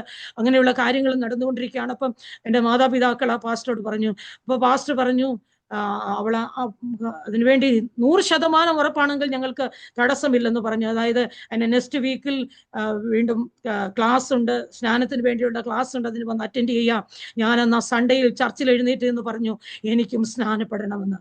ഞാൻ പറയട്ടെ ദൈവമക്കളെ, അതിനുശേഷം നെക്സ്റ്റ് സൺഡേയിലാണ് സ്നാനം നടക്കുന്നത് അവിടെ. അതായത് 1 വീക്ക് ഗ്യാപ്പ് ഉണ്ട്. ആ ദിവസങ്ങളിൽ ആ ദൈവദാസൻ ക്ലാസ് എടുത്തു, പലപ്പോഴും ഭവനത്തിൽ വന്നു പ്രാർത്ഥിച്ചു, ധൈര്യപ്പെടുത്തി ക്ലാസ് എടുത്തു തന്നു. അങ്ങനെ ഉറച്ച തീരുമാനത്തിൽ എത്തുവാൻ ദൈവമായി കർത്താവ് ഇടയാക്കി. അങ്ങനെ 1990 ഒക്ടോബർ 7 കർത്താവിനെ ജലത്തിൽ സാക്ഷീകരിക്കുവാനായിട്ട് എനിക്ക് ദൈവം ഭാഗ്യം ഒരുക്കി തന്നു. സ്തോത്രം, ഹല്ലേലൂയ. ഈ ഒരു വലിയ സത്യം തിരിച്ചറിഞ്ഞപ്പോൾ ഞാൻ പറയട്ടെ, ഞങ്ങളുടെ ഈ ഇതിനിടയ്ക്ക് ഞാൻ പറയുന്നു, എൻ്റെ മാതാവിൻ്റെ ഭവനത്തിലുള്ള എല്ലാവരും ഞങ്ങൾക്ക് പിന്നെ എതിരായി തീർന്നു. അങ്കിള് ഒരു വിടുതൽ സംഭവിക്കട്ടെ എന്ന് മാത്രം കരുതിയാണ് അദ്ദേഹം എൻ്റെ പിതാവിനെ അവിടെ കൂട്ടിക്കൊണ്ട് ആ ചർച്ചിലേക്ക് പോയത്. എന്നാൽ ഞങ്ങൾ ഓരോരുത്തരായി സ്നാനപ്പെടുന്നതൊക്കെ അറിഞ്ഞപ്പോൾ അവർക്കെല്ലാം ഞങ്ങളോട് വളരെ എതിർപ്പായി. ഒരിക്കലും എൻ്റെ അങ്കിൾ ഇങ്ങനെ പറഞ്ഞു, നീ 3 പെൺമക്കളെയും കൊണ്ടുപോയി കലക്കവെള്ളത്തിൽ മുങ്ങിയേച്ച് വന്നിരിക്കുകയാണ്, ഇനി ഈ 3 എണ്ണത്തിന് എവിടുന്ന് ആമ്പിള്ളേരെ കിട്ടും എന്നൊക്കെ ചോദിച്ച് വളരെ ശക്തമായിട്ട് പുള്ളി സംസാരിക്കുകയും കളിയാക്കുകയും ഞങ്ങളുമായിട്ടുള്ള ആ ഒരു വലിയ ഡീലിങ്ങിലെല്ലാം ഭയങ്കര വിഷയങ്ങളായിട്ടൊക്കെ തീർന്ന അനുഭവങ്ങളുണ്ട്. എന്നാൽ ഞാൻ പറയട്ടെ ദൈവമക്കളെ, ഇതിന്റെ മധ്യത്തിൽ ഞാൻ ഓർപ്പിക്കുകയാണ്, ഈ വലിയവനായ ദൈവത്തെ കണ്ടെത്തിയത് കൊണ്ട് ഒരു മേഖലയിലും ലജ്ജിച്ചു പോകുവാൻ സർവശക്തനായ ദൈവം ആമേൻ അനുവദിച്ചില്ല. ഹല്ലേലൂയ. ഏതാണ്ട് 10-40 വർഷത്തോടടുത്ത്, 35-40 വർഷത്തോടടുത്ത് വരുന്നു എൻ്റെ മാതാപിതാക്കൾ വിശ്വാസത്തിൽ വന്നിട്ട്. ഇതിനിടയിൽ എൻ്റെ മാതാവിന് പലപ്പോഴും രോഗങ്ങളൊക്കെ ഉണ്ടായിട്ടുണ്ടെന്ന് വരികിലും ഇന്ന് 84 വയസ്സുള്ള ആളായിട്ട് എൻ്റെ കൂടെ ഈ ഡൽഹിയിൽ ഈ പട്ടണത്തിൽ എൻ്റെ മാതാപിതാക്കളുണ്ട്. സ്തോത്രം. അവരെ ആമേൻ അവരെ നാട്ടിൽ നിന്ന് കൂട്ടിക്കൊണ്ടുവരുമ്പോൾ നാട്ടിൽ ആരും അവരെ ടേക്ക് കെയർ ചെയ്യുവാനില്ലാഞ്ഞത് കൊണ്ട് എനിക്ക് ഡൽഹിയിലേക്ക് കൂട്ടിക്കൊണ്ടുവരേണ്ടതായിട്ട് വന്നു. അപ്പൊ ഡൽഹിയിലേക്ക് ഞങ്ങൾ കൂട്ടിക്കൊണ്ടുവരുന്ന സമയത്ത് നാട്ടിലെ ഡോക്ടേഴ്സ് പറഞ്ഞു, ഒരിക്കലും നിങ്ങൾ അവരെ ഡൽഹിയിൽ കൊണ്ടുപോകരുത്, അവിടുത്തെ ക്ലൈമറ്റ് ഒരിക്കലും അവർക്ക് സൂട്ടാകത്തില്ല. എൻ്റെ മാതാവിന് ഭവനത്തിലായിരിക്കും പലപ്പോഴും ബുദ്ധിമുട്ടുകൾ വരും, ആരും ടേക്ക് കെയർ ചെയ്യാനില്ലാത്തതിൻ്റെ. പക്ഷെ ഞാൻ പറയട്ടെ, ഈ 2 വർഷക്കാലം എൻ്റെ മാതാവ് വളരെ ആരോഗ്യത്തോടെ ഈ പട്ടണത്തിലായിരിക്കാൻ, നാട്ടിലായിരിക്കുമ്പോൾ പലപ്പോഴും ഹോസ്പിറ്റലുകളിൽ അഡ്മിറ്റ് ആയിരുന്നു.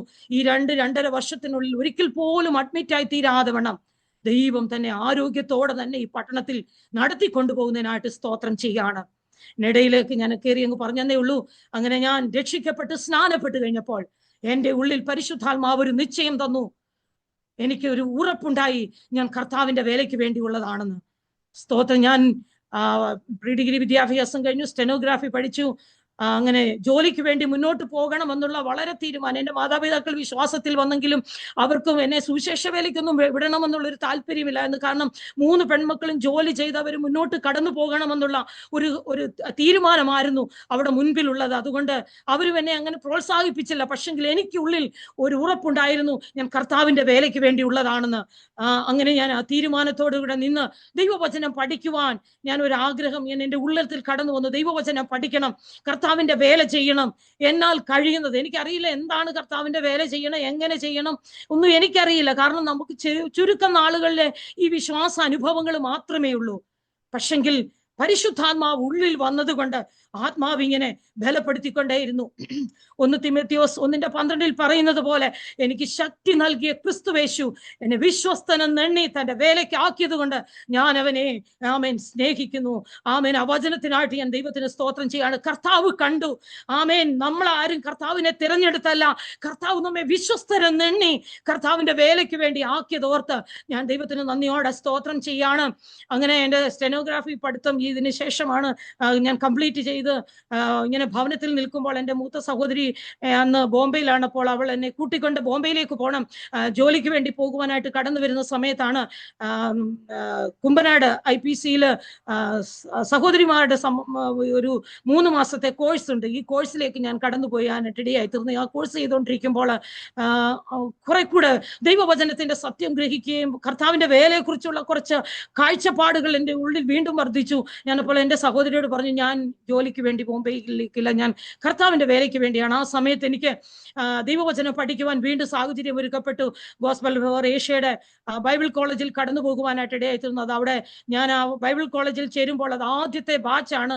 അങ്ങനെ ഞാൻ അവിടെ അഡ്മിഷൻ എടുക്കുവാനായിട്ട് ഇടയായിത്തീർന്നു. കുറ്റപ്പുഴയുള്ള ബൈബിൾ കോളേജിൽ 3 വർഷം പഠിക്കുവാനായിട്ട് അവിടേക്ക് കടന്നു പോകുവാനായിട്ട് ഇടയായിത്തീർന്നു. ഞാൻ കടന്നു പോകുവാൻ തീരുമാനമെടുത്തു. ഭവനത്തിൽ വരുന്നപ്പോൾ എല്ലാവരും എന്നെ നിരുത്സാഹപ്പെടുത്തിയാണ്. ഒരു ക്വസ്റ്റ്യൻ ഇതാണ്, ഒരു പെൺകുട്ടി ബൈബിൾ കോളേജിൽ പോയി പഠിച്ചിട്ട് എന്ത് ചെയ്യും, പിന്നെ എന്താണ് പ്ലാൻ, എങ്ങോട്ട് പോകും, ഇതൊക്കെയാണ് പല ക്വസ്റ്റ്യൻ. എൻ്റെ ചർച്ചിൽ അന്ന് എന്നെ സ്നാനപ്പെടുത്തിയ ദൈവദാസൻ, അദ്ദേഹം എന്നെ പലപ്പോഴും എൻകറേജ് ചെയ്യുന്നു. അദ്ദേഹം പലപ്പോഴും ദൈവാത്മാവിൽ എന്നെ ഓർമ്മപ്പെടുത്തുമായിരുന്നു, നീ കർത്താവിന്റെ വേലയ്ക്ക് വേണ്ടിയുള്ളതാണെന്ന്. അവരെന്നെ ധൈര്യപ്പെടുത്തി ഇങ്ങനെ ദൈവിക ആലോചനകളൊക്കെ പറഞ്ഞു തന്നിട്ടുണ്ട്. പക്ഷെ തുടർന്ന് വന്ന ദൈവദാസൻ പറയുന്നത്, പെൺകുട്ടികൾ ബൈബിൾ കോളേജിൽ പോകേണ്ട ആവശ്യമൊന്നുമില്ല, ബൈബിൾ കോളേജിൽ പഠിച്ചിട്ട് എന്തോ ചെയ്യും, ഇങ്ങനെയുള്ള ഒരു ക്വസ്റ്റ്യൻ ആണ് എന്നോട് അദ്ദേഹം ചോദിച്ചത്. അപ്പൊ എല്ലാം കൂടെ എനിക്ക് കൺഫ്യൂഷൻ ആണെങ്കിലും ആ കൺഫ്യൂഷൻ ഒന്നും എന്നെ തകർത്ത് കളയുവാനായിട്ട് കഴിഞ്ഞില്ല. ഞാൻ പറയട്ടെ, ഞാൻ ഇടയ്ക്ക് പറഞ്ഞു, ഞാൻ ഒരു ഭയങ്കര ഭയമുള്ള ഒരു വ്യക്തിയായിരുന്നു. എന്നാൽ പരിശുദ്ധാത്മാവിന്റെ നിറവ് എൻ്റെ ഉള്ളിൽ കടന്നു വന്നപ്പോൾ എന്നിലുള്ള സകല ഭയത്തെയും എടുത്തു മാറ്റി. രാത്രി ഏതോ പകലെന്നോ ഒന്നുമുള്ള എനിക്കൊരു ഭയമില്ല, ഒന്നിനെ കുറിച്ചും ഭയമില്ല. കാരണം കർത്താവിന്റെ ആത്മാവ് എന്നെ ഉള്ളിൽ ബലപ്പെടുത്തിക്കൊണ്ടേയിരുന്നു. ദൈവാത്മാവ് എനിക്ക് നല്ല നിശ്ചയവും ഉറപ്പും തന്നു, ഞാൻ കർത്താവിന്റെ വേലയ്ക്കുള്ളതാണ്. ദൈവവചനം എന്നോട് സംസാരിച്ചു കൊണ്ടേയിരുന്നു, ദർശനങ്ങളിലൂടെ ഇടപെട്ടുകൊണ്ടേയിരുന്നു.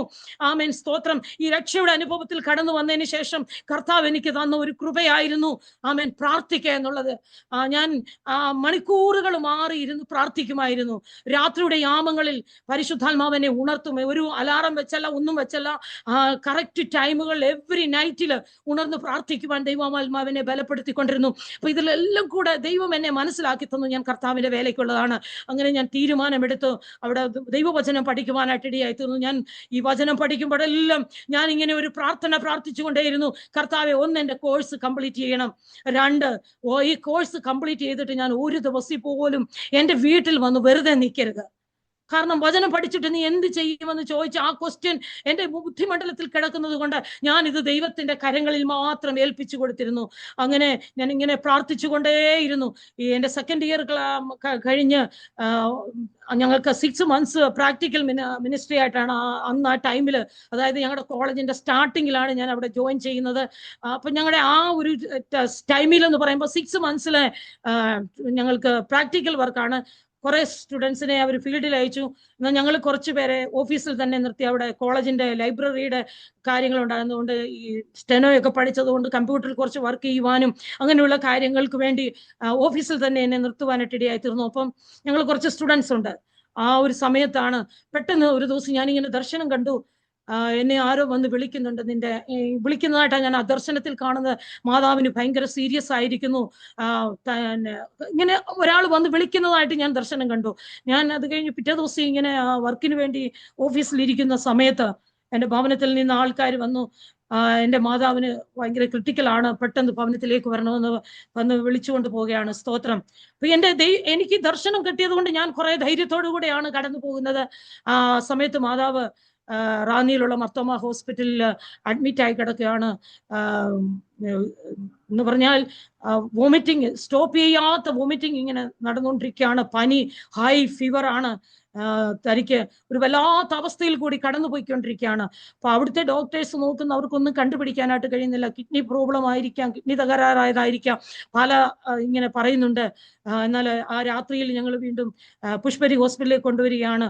അപ്പൊ ഈ കൊണ്ടുവരുന്ന യാത്രയിലെല്ലാം ഞാനിങ്ങനെ ദൈവത്തോട് പറഞ്ഞു, കർത്താവേ, എനിക്കറിയാം മാതാവിന് എന്തെങ്കിലും സംഭവിച്ചാൽ പിന്നെ പിതാവ് ഒറ്റയ്ക്കാവും, എനിക്ക് എൻ്റെ ക്ലാസ് കംപ്ലീറ്റ് ചെയ്യാൻ കഴിയത്തില്ല, തിരിച്ചു ഭവനത്തിൽ പോണ ഈ ചിന്തകളൊക്കെ എന്നെ ഇങ്ങനെ വളരെ അലട്ടുന്നുണ്ടെങ്കിലും, പക്ഷെ അന്ന് ഞാൻ ആ ദർശനത്തിൽ കണ്ടു എൻ്റെ മാതാവ് സൗഖ്യമായിട്ട് ഭവനത്തിൽ പോകുന്ന ഞാൻ ആ ദർശനത്തിൽ കണ്ടതുകൊണ്ട് എനിക്കുള്ളത്തിൽ ഒരു ഉറപ്പുണ്ടായിരുന്നു, ഒന്നും സംഭവിക്കത്തില്ല. അതുകൊണ്ട് ഞാൻ വളരെ ശക്തമായിട്ട് ദൈവത്തോട് പ്രാർത്ഥിച്ചു കൊണ്ടിരുന്നു.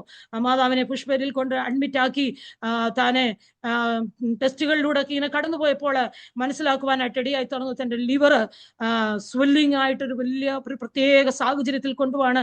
ഏതാണ്ട് 12-13 ദിവസം പുഷ്പരി ഹോസ്പിറ്റലിൽ അഡ്മിറ്റ് ആയി കിടന്നു. ഈ മാതാവ് രോഗിയാവുന്ന എല്ലാ സമയത്തും ശുശ്രൂഷിക്കാൻ ഞാൻ മാത്രമേ ഉള്ളൂ.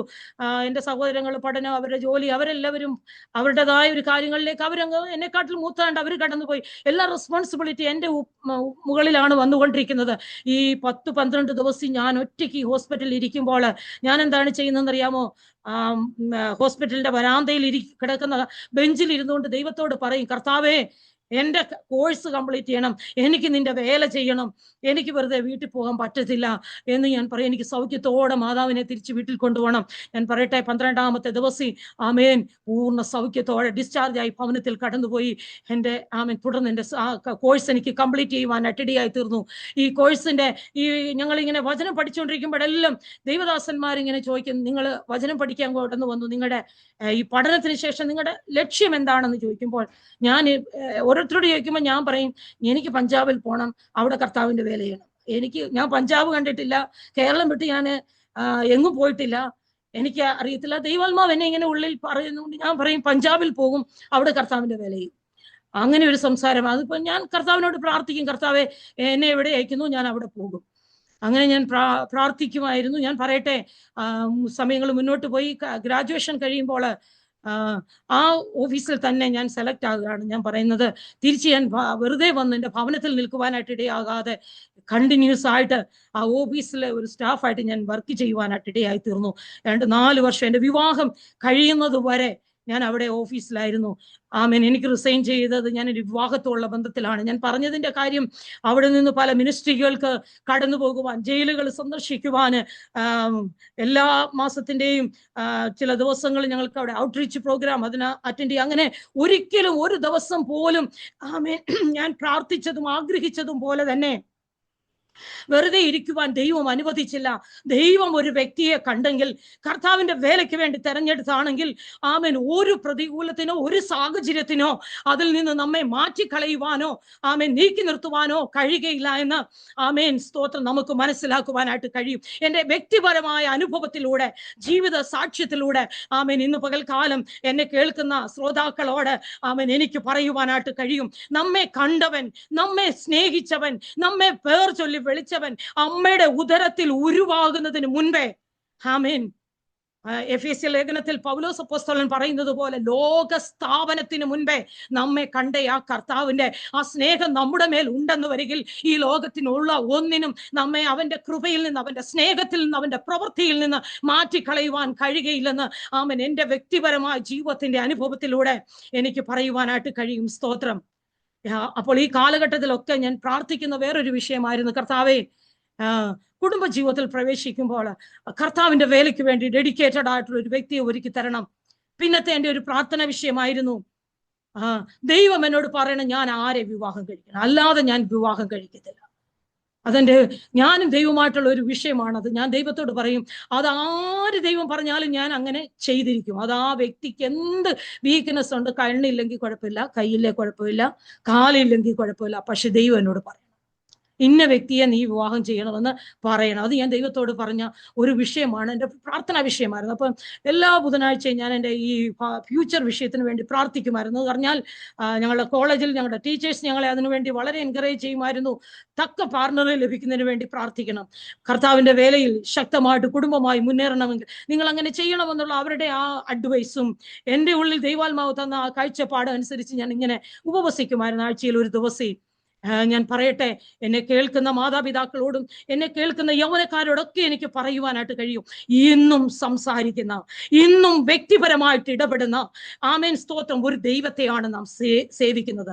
അല്ലാതെ ആമേൻ സ്തോത്രം ഒരു മരത്തെയോ സംസാരിക്കുവാൻ കഴിയാത്തതോ ഇടപെടുവാൻ കഴിയാത്തതോ ആയ ഒന്നിനെയും അല്ല നമ്മൾ സ്നേഹിക്കുന്നതും സേവിക്കുന്നതും.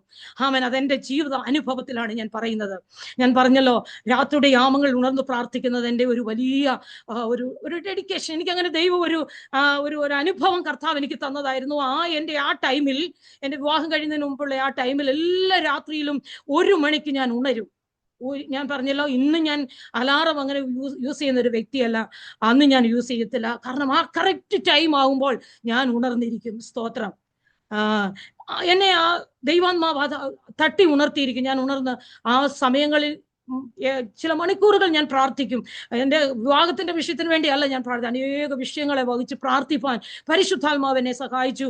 ആ സമയങ്ങളിൽ എൻ്റെ സഹോദരിമാരുടെ വിവാഹം കഴിയുന്നതിന് മുമ്പൊക്കെ അവരുടെ വിഷയങ്ങൾ, ഭവനത്തിന്റെ വിഷയങ്ങൾ, അനേക കാര്യങ്ങൾ, സഭയ്ക്ക് വേണ്ടി, ആമേൻ, എൻ്റെ ഫ്രണ്ട്സിന്, അങ്ങനെ ഒത്തിരി വിഷയങ്ങളെ പ്രാർത്ഥിക്കുവാൻ ദൈവം ഇടയാക്കി. അപ്പൊ ഞാൻ ദൈവസന്നിധിയിൽ ഇങ്ങനെ പ്രാർത്ഥിച്ച് ആ ഒരു വെനസ്ഡേയിലാണ് രാത്രി ഞാൻ കിടന്നുറങ്ങുമ്പോൾ ഉറങ്ങി ഞാൻ പറഞ്ഞല്ലോ, ഈ 1 മണിക്ക് ഞാൻ ഉണർന്ന് ആമേൻ പ്രാർത്ഥിക്കും. ആ നെക്സ്റ്റ് തേഴ്സ്ഡേയിൽ എൻ്റെ ജീവിതത്തിൽ ഒരു പ്രത്യേക സംഭവം നടക്കുന്ന ദിവസമാണ്. എന്ന് പറഞ്ഞാൽ അന്ന് വരെ ഞാൻ ഒരു വ്യക്തിയുടെ മുൻപിൽ, വിവാഹ വിഷയത്തിന്റെ മുൻപിൽ നിന്നിട്ടില്ല. എന്നെ പ്രപ്പോസലിന് ചെയ്യുന്നത്, എന്നെ പെണ്ണ് കാണുവാനായിട്ട് അല്ലെങ്കിൽ ഇതിനു വേണ്ടി ഒരാൾ കടന്നു വരികയാണ്. സ്തോത്രം. അപ്പൊ എന്നെ അതിന് മുമ്പ് ഒരു ദിവസം ആ വ്യക്തി ഫോൺ വിളിച്ചിട്ട് പറഞ്ഞു, ഞാൻ ഓഫീസിൽ വർക്ക് ചെയ്യുന്നിടത്തേക്ക് ഫോൺ വിളിച്ചിട്ട്, നമ്മുടെ വീടുകളിലൊന്നും ഫോണില്ല, വിളിച്ചിട്ട് പറഞ്ഞു, ഇതുപോലെ അദ്ദേഹം ഏതോ ഒരു മാഗസിനകത്ത് ഇങ്ങനെ അഡ്വർടൈസ് ചെയ്താണ്. അപ്പൊ എൻ്റെ സഹോദരി കണ്ടിട്ട് അതിന് റിപ്ലൈ കൊടുത്തിരുന്നു. എൻ്റെ നമ്പർ, എൻ്റെ ഓഫീസിലെ നമ്പർ കൊടുത്തിരുന്നു. അപ്പൊ ആ നമ്പറിൽ കൂടിയാണ് എന്നെ വിളിക്കുന്നത്. അപ്പൊ എൻ്റെ സഹോദരി ഇത് എന്നോട് ഷെയർ ചെയ്തിട്ടില്ല, എനിക്കിതൊന്നും അറിയത്തില്ല. അപ്പൊ വിളിച്ചപ്പോൾ പറഞ്ഞു, ഇന്ന ഒരു സ്ഥലത്തു നിന്നാണ് വിളിക്കുന്നത്. അപ്പൊ ഞാൻ വ്യക്തിപരമായതിനെ കുറിച്ച് പറയുകയാണെങ്കിൽ ഞാൻ ഒത്തിരി അന്ന് ഒട്ടും തന്നെ വളരെ ചുരുക്കം സംസാരിക്കുന്ന ഒരു വ്യക്തിയായിരുന്നു. എൻ്റെ വിവാഹം കഴിഞ്ഞ് ഈ ശുശ്രൂഷയിൽ ഇങ്ങനെ ആയതിനു ശേഷം കുറെ കൂടെ ഓപ്പൺ ആയി സംസാരിക്കാൻ ദൈവം കൃപ തന്നു, അത്രേ എനിക്ക് പറയാൻ പറ്റുള്ളൂ. അപ്പൊ ഞാനൊന്നും ചോദിച്ചില്ല, ഇങ്ങനെ പറഞ്ഞു, ഇങ്ങനെ നമ്പർ തന്നു, ഇവിടെ ഈ ഓഫീസിൽ വന്നു, ഒന്ന് കാണാൻ പറ്റുമോ, ഇത്രയും ചോദിച്ചപ്പോൾ ഞാൻ പറഞ്ഞു ഓക്കെ, വന്ന് കാണാമെന്ന് പറഞ്ഞു. ഇങ്ങനെ ആ സംസാരം അവസാനിപ്പിച്ചു. എന്നാൽ ആ നെക്സ്റ്റ് തേഴ്സ്ഡേയിൽ അദ്ദേഹം അവിടെ കാണാനായിട്ട് വരുമ്പോൾ, ഈ വെനസ്ഡേയിൽ രാത്രിയിൽ എൻ്റെ ജീവിതത്തിൽ സംഭവിച്ചെന്നാണെന്ന് ചോദിക്കുമ്പോൾ, ഞാൻ ഈ 1 മണിക്ക് ഉണർന്ന് പ്രാർത്ഥിക്കുവാൻ എഴുന്നേൽക്കുമ്പോൾ ദൈവം എനിക്കൊരു ശക്തമായ ദർശനം തന്നിട്ടാണ് ഞാൻ എഴുന്നേൽക്കുന്നത്. ഞാൻ എഴുന്നേൽക്കുമ്പോൾ നമ്മൾ TV-യിൽ എങ്ങനെ ഷോ കാണുന്നു, അതുപോലെ ഒരു കാര്യം ഞാൻ കാണുകയാണ്. ദൈവം എന്നെ 3 വ്യക്തികളെ കാണിക്കുന്നു. ഈ 3 പേരുടെ പേരെന്നെ ദൈവം വെളിപ്പെടുത്തി തന്നു. ഇവരെ 3 പേരെയും ഞാനിപ്പോൾ ആമേൻ സ്തോത്രം, നമ്മളെങ്ങനെ TV-യിൽ ഒരു വ്യക്തിയെ കാണും, അതുപോലെ ഈ 3 മനുഷ്യരെ ദൈവം കാണിച്ചു തന്നിട്ട്, ആദ്യത്തെ ആളിനെ കണ്ടിട്ട് ദൈവം പറഞ്ഞു ഇതല്ല, സെക്കൻഡ് വ്യക്തിയെ കാണിച്ചിട്ട് പറഞ്ഞു ഇതല്ല, തേർഡ് വ്യക്തിയെ കാണിച്ചിട്ട് ദൈവം പറഞ്ഞു ഇത് നിനക്ക് വേണ്ടിയുള്ളതാണ്. പേര് പറഞ്ഞു, ആളിനെ കാണിച്ചു തന്നിട്ട് ദൈവം എന്നോട് പറയുകയാണ്. അതേ ദൈവമക്കളുടെ ഇടയ്ക്ക് ഞാൻ പറയട്ടെ, നമ്മുടെ ദൈവം ശക്തമായി സംസാരിക്കുന്ന ഒരു ദൈവമാണ്, ഇടപെടുന്ന ദൈവമാണ്. നമ്മുടെ ദൈവത്തിന് ഒരിക്കലും തെറ്റുപറ്റത്തില്ല. നമ്മൾ ഹൃദയ ഭാരത്തോടെ അല്ലെങ്കിൽ നമ്മൾ വ്യക്തമായിട്ട് ദൈവത്തോട് സംസാരിക്കുമ്പോൾ, ദൈവസന്നിധിയിൽ വിശ്വസ്തയോടെ നിന്ന് ദൈവസന്നിധിയിൽ പ്രാർത്ഥിക്കുമ്പോൾ നമ്മോട് ഇടപെടുവാൻ കഴിയുന്ന ഒരു ദൈവമാണ്. ഇന്നും ആ ദൈവം പ്രവർത്തിക്കുന്ന ദൈവമാണ്. ആമേൻ. ആരെങ്കിലും നിരാശയോടോ ഭാരത്തോടോ അല്ലെ ഭാവിയുടെ വിഷയം എങ്ങനെ ആകും, അല്ലെങ്കിൽ എൻ്റെ കുഞ്ഞിൻ്റെ വിഷയം എങ്ങനെയാകുമെന്ന് എന്നെ കേട്ടുകൊണ്ടിരിക്കുന്ന ആരെങ്കിലും ഉണ്ടെങ്കിൽ എനിക്ക് പറയാൻ കഴിയുന്ന, വിശ്വാസത്തോടെ പ്രാർത്ഥിച്ചാൽ അതിന്മേൽ വ്യക്തമായി ഇടപെടുവാൻ കഴിയുന്ന ഒരു ദൈവമാണ് നമ്മുടെ ദൈവം. ആ ദർശനം കണ്ടതുപോലെ ഞാൻ ദർശനം കണ്ടു, എഴുന്നേറ്റു, പ്രാർത്ഥിച്ചു. എനിക്കിതൊന്നും തിരിച്ച് മനസ്സിലാക്കാനായിട്ടൊന്നും കഴിയുന്നില്ല. എങ്കിലും പിറ്റേ ദിവസം ഞാൻ ഓഫീസിലേക്ക് കടന്നു ചെല്ലുമ്പോൾ, ഞാൻ വീട്ടിൽ നിന്ന് പോയി വന്നുകൊണ്ടാണ് ഇരിക്കുന്നത്. ഓഫീസിൽ ചെന്നു. 12-1 മണിയൊക്കെ കഴിയുന്ന സമയത്ത് വ്യക്തി, ഞാൻ ആദ്യം കണ്ട വ്യക്തി ഓഫീസിൽ വന്ന് ഞങ്ങളുടെ റിസപ്ഷനിൽ ഇരിക്കുമ്പോൾ എനിക്ക് കോൾ വന്ന്, ഇങ്ങനെ ഒരു വിസിറ്റർ ഉണ്ടെന്ന് പറഞ്ഞ് ഞാൻ സെക്കൻഡ് ഫ്ലോറിലാണ്. സെക്കൻഡ് ഫ്ലോറിൽ താഴെ വന്ന് നോക്കുമ്പോൾ ഞാൻ ദർശനത്തിൽ കണ്ട ആദ്യത്തെ വ്യക്തി. അപ്പൊ ദൈവം എന്നോട് പറഞ്ഞിട്ടുണ്ട്, ഇതല്ല എന്നൊക്കെ പറഞ്ഞിട്ടുണ്ട്. അപ്പൊ ആദ്യത്തെ വ്യക്തി പേര് ചോദിച്ചപ്പോൾ, പേര് ദൈവം തന്ന ആ പേര് തന്നെ, ദൈവം എന്നോട് എന്ത് പേര് സംസാരിച്ചോ, ആരെ വെളിപ്പെടുത്തി ആ വ്യക്തി തന്നെയാണ്. അപ്പോൾ എനിക്ക് മനസ്സിലായി. പെട്ടെന്നൊന്നും ഇതെനിക്ക് മനസ്സിലാക്കാനായിട്ട് കഴിയുന്നില്ല. പിന്നെയും പല സംസാരങ്ങൾ, ടോക്കിംഗ് ഒക്കെ വന്നപ്പോൾ ഞാൻ പിന്നെ സംസാരിക്കാമെന്ന് പറഞ്ഞ് ആ ടോക്കിംഗ് അവിടെ അവസാനിപ്പിക്കുകയാണ്. പ്രിയ ദൈവമക്കളെ, ഞാൻ പറയട്ടെ, ദൈവം എന്ത് കാണിച്ചു അതുപോലെ തടക്കുകയാണ്. രണ്ടാമത്തെ വ്യക്തിയും കടന്നു വന്നു. അതിനുശേഷമാണ് എൻ്റെ ജീവിതത്തിൽ ഇന്ന് ഞങ്ങൾ വിവാഹത്തിലായിരിക്കുന്ന കർത്താവിൻ്റെ ദാസൻ പാസ്റ്റർ സാജൻ വർഗീസ്, ദൈവം എന്നോട് പറഞ്ഞ് അതേ വ്യക്തി, അതേ പേര്, അങ്ങനെ ആ വിഷയം എൻ്റെ ജീവിതത്തിലേക്ക് കടന്നു വരുവാനായിട്ട് ഇടയായി തീർന്നു. അങ്ങനെ ഞങ്ങളുടെ വിവാഹം നടക്കുവാനായിട്ട് ഇടയായി തീർന്നു. അതുകൊണ്ട് ഈ ദർശനം കണ്ട് അറൗണ്ട് 10 മന്തിന് ശേഷമാണ് ഞങ്ങളുടെ വിവാഹം നടക്കുന്നത്. ഞാൻ പറയട്ടെ, പാസ്റ്റർ തൻ്റെ അനുഭവ സാക്ഷ്യങ്ങൾ കഴിഞ്ഞ ദിവസങ്ങളിൽ ഷെയർ ചെയ്തിട്ടുണ്ടായിരുന്നു. താൻ വലിയ പ്രശ്നത്തിലൂടെ ജീവിതത്തിൽ സ്തോത്രം പ്രതിസന്ധിയിലൂടെ കടന്നുപോയ ആ ഒരു വ്യക്തി ജീവിതമായിരുന്നു. അങ്ങനെ ഭാരത്തിലിരിക്കുന്ന ആ ഒരു വ്യക്തിയാണ് ദൈവം വെളിപ്പെടുത്തിയത്. അപ്പൊ ഞാൻ ദൈവത്തോട് പറഞ്ഞു, എന്ത് വിഷയമാണെങ്കിലും നീ പറഞ്ഞാൽ ഞാൻ ചെയ്യും. അതുകൊണ്ട് ദൈവമക്കളെ, ഞാൻ പറയട്ടെ, അങ്ങനെ ഒരു പ്രപ്പോസൽ വന്നപ്പോൾ എനിക്കതിനെക്കുറിച്ച് രണ്ടാമതൊന്ന് ചിന്തിക്കേണ്ട കാര്യമില്ലായിരുന്നു. ദൈവം സംസാരിച്ചതുപോലെ സ്റ്റെപ്പുകൾ വയ്ക്കുവാൻ, അങ്ങനെ ഞങ്ങൾ കുടുംബജീവിതത്തിലേക്ക് പ്രവേശിപ്പാൻ സർവശക്തനായ ദൈവം ഇടയാക്കി തീർന്നു. ഹല്ലേലൂയ. ഞാൻ പറയട്ടെ, ഇന്ന് ഏതാണ്ട് 25 വർഷം കഴിഞ്ഞ് ഞങ്ങളുടെ വിവാഹം കഴിഞ്ഞിട്ട്, കഴിഞ്ഞ 25 വർഷക്കാലം കർത്താവിന്റെ വേലയിൽ ഈ നോർത്ത് ഇന്ത്യയിലായിരിക്കാനായിട്ട് ഇടയായി തീർന്നു. ഞാൻ വിവാഹം കഴിക്കുമ്പോൾ കർത്തദാസൻ ഡൽഹിയിൽ ശുശ്രൂഷയിലായിരുന്നു.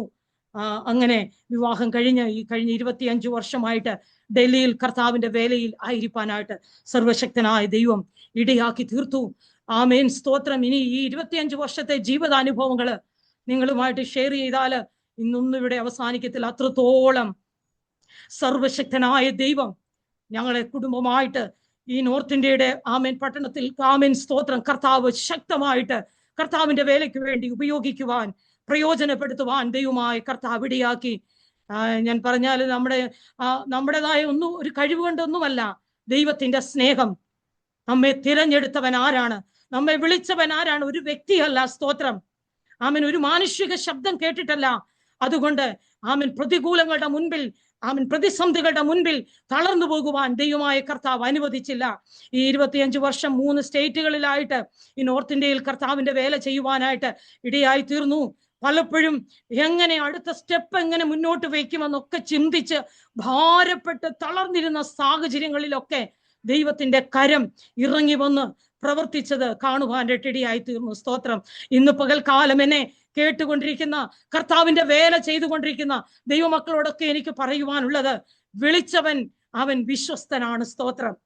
നമ്മയൊക്കെ തെരഞ്ഞെടുത്ത കർത്താവിന്റെ വേലയിൽ നിന്നിട്ട് ഭാരപ്പെടുന്ന ആരെങ്കിലും ഉണ്ടെങ്കിൽ, അല്ലെങ്കിൽ അടുത്ത നിമിഷം എന്ത് ചെയ്യുമെന്ന് ഓർത്ത് ഭാരപ്പെടുന്ന ആരെങ്കിലും ഉണ്ടെങ്കിൽ, ഞാൻ ഓർപ്പിക്കട്ടെ, നമ്മുടെ കർത്താവ് വിശ്വസ്തനായ ദൈവമാണ്. ഹല്ലേലൂയ. ഞാൻ ഈ പട്ടണത്തിൽ വന്ന് ആദ്യം എനിക്ക് 1 മാസം കഴിഞ്ഞപ്പോൾ തന്നെ ജോണ്ടിസ് വന്നു, മഞ്ഞപ്പിത്തം വന്നു. ഒരു വല്ലാത്ത സാഹചര്യത്തിലായി. പെട്ടെന്നുള്ള ക്ലൈമറ്റ് ചേഞ്ച്, ഇവിടുത്തെ വെള്ളത്തിൻ്റെതായ ബുദ്ധിമുട്ടുകൾ അങ്ങനെ വന്നു. അത് കഴിഞ്ഞ് ചില വർഷങ്ങൾ കഴിഞ്ഞ് വീണ്ടും ഈ മഞ്ഞപ്പിത്തം വളരെ ശക്തമായി വന്നു. ഡെങ്കി ഫീവർ വന്ന് ഒരു വല്ലാത്ത ഒരു ക്രിട്ടിക്കൽ സ്റ്റേജിൽ ഞാൻ ഹോസ്പിറ്റലിൽ അഡ്മിറ്റായി. അതോടുകൂടെ ബ്ലീഡിങ്, അങ്ങ് വലിയ സാഹചര്യങ്ങളിലൊക്കെ കൂടെ കടന്നുപോയി തകർന്നു പോകുമെന്നൊക്കെ ചിന്തിച്ച സാഹചര്യങ്ങളുണ്ട്. എന്നാൽ അവിടെ എല്ലാം വലിയവനായ ദൈവത്തിന്റെ ആഴമേറിയ കരം താങ്ങി നടത്തിയത് ആമേൻ എനിക്ക് ഇന്ന് പകൽക്കാലം നിങ്ങളെ ഓർപ്പിക്കുവാനായിട്ട് കഴിയും. സ്തോത്രം. ഒന്ന് രണ്ട് ചെറിയ അനുഭവങ്ങൾ നിങ്ങളുമായിട്ട് ഷെയർ ചെയ്യട്ടെ. ഫരീദാബാദ് സ്ഥലത്ത് കർത്താവിന്റെ വേല ചെയ്യുമ്പോൾ ഒരു ദിവസം ഞങ്ങളുടെ എല്ലാ ഫുഡും തീർന്നു. ഞങ്ങൾക്കൊന്നും കഴിക്കാനായിട്ടില്ല. എന്ത് ഞങ്ങൾ കഴിക്കുമെന്ന് ഇങ്ങനെ ചിന്തിച്ചു. ഓക്കെ, കഴിക്കാനില്ലെങ്കിൽ രാവിലെ ഞങ്ങൾ തീരുമാനിച്ചു ദൈവസന്നിധി ഇരുന്ന് പ്രാർത്ഥിക്കാം. ഞങ്ങൾ രണ്ടുപേരും റൂം അടച്ചിട്ട് ഒരു ചെറിയ റൂം, അതിൻ്റെ എൻട്രൻസിലാണ് ഞങ്ങളുടെ കിച്ചൺ. അത് കഴിഞ്ഞ് ഞങ്ങളുടെ റൂം, ആ റൂമിൽ ഞങ്ങൾ രണ്ടുപേരും ഇരുന്നിങ്ങനെ പ്രാർത്ഥിച്ചു.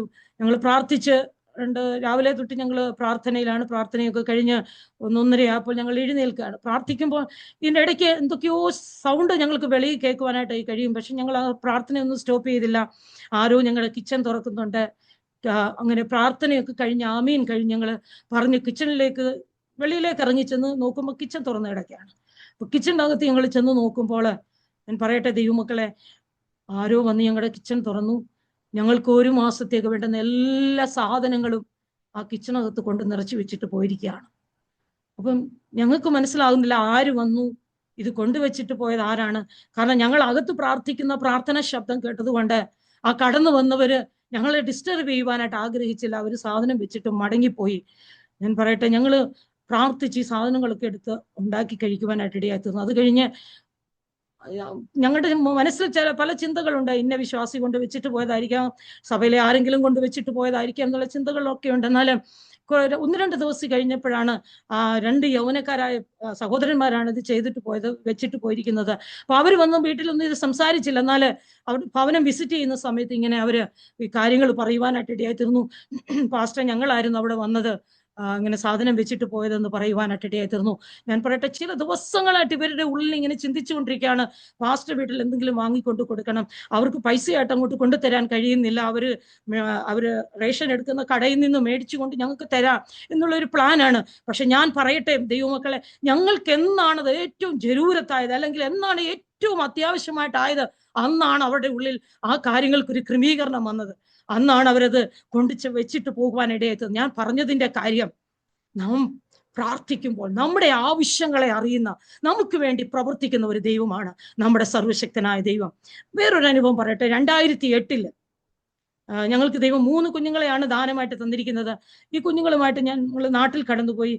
നാട്ടിൽ കടന്നു എന്ന് സ്തോത്രമായിരിക്കുമ്പോൾ എൻ്റെ മാതാവ് ഇങ്ങനെ എപ്പോഴും പറയും, എല്ലാവർക്കും എല്ലാമായി, നിനക്ക് മാത്രം ഒന്നും ആയിട്ടില്ല, നിനക്ക് വീടില്ല, നിനക്കൊന്നുമില്ല. ഇങ്ങനെ എന്തോ പറയുന്നത്, അവരെന്നെ കുറ്റപ്പെടുത്തുകയല്ല, അവരുടെ ആ വേദനയിൽ നിന്നുകൊണ്ട് പറയുന്ന ഒരു സാഹചര്യമാണ്, നിനക്ക് മാത്രം ഒന്നുമില്ല ഇങ്ങനെ പറയുമ്പോൾ എൻ്റെ മനസ്സിലാകുന്ന എനിക്കങ്ങനെയുള്ള ഒരു ഭാരമില്ല. കാരണം കർത്താവിൻ്റെ വേലയ്ക്ക് വേണ്ടി ഇറങ്ങിയത് കൊണ്ട് എനിക്കൊരു നല്ല നിശ്ചയമുണ്ട്, ഒരിക്കലും ദൈവം ഒന്നിലും ലജ്ജിപ്പിക്കുന്ന ദൈവമല്ല.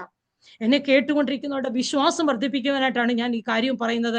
അങ്ങനെ ഈ 2008 മാതാവ് ഇങ്ങനെ പറഞ്ഞ്, അപ്പൊ ഈ പകലൊക്കെ ഇങ്ങനെ മാതാവ് പറയുമ്പോൾ പെട്ടെന്ന് എന്തോ എൻ്റെ ഒരു മനസ്സിൽ, ഞങ്ങളിപ്പം നാട്ടിൽ ചെല്ലുമ്പോഴും ഞങ്ങള് വേറൊരു ഭവനത്തിലാണ് താമസിക്കുന്നത്.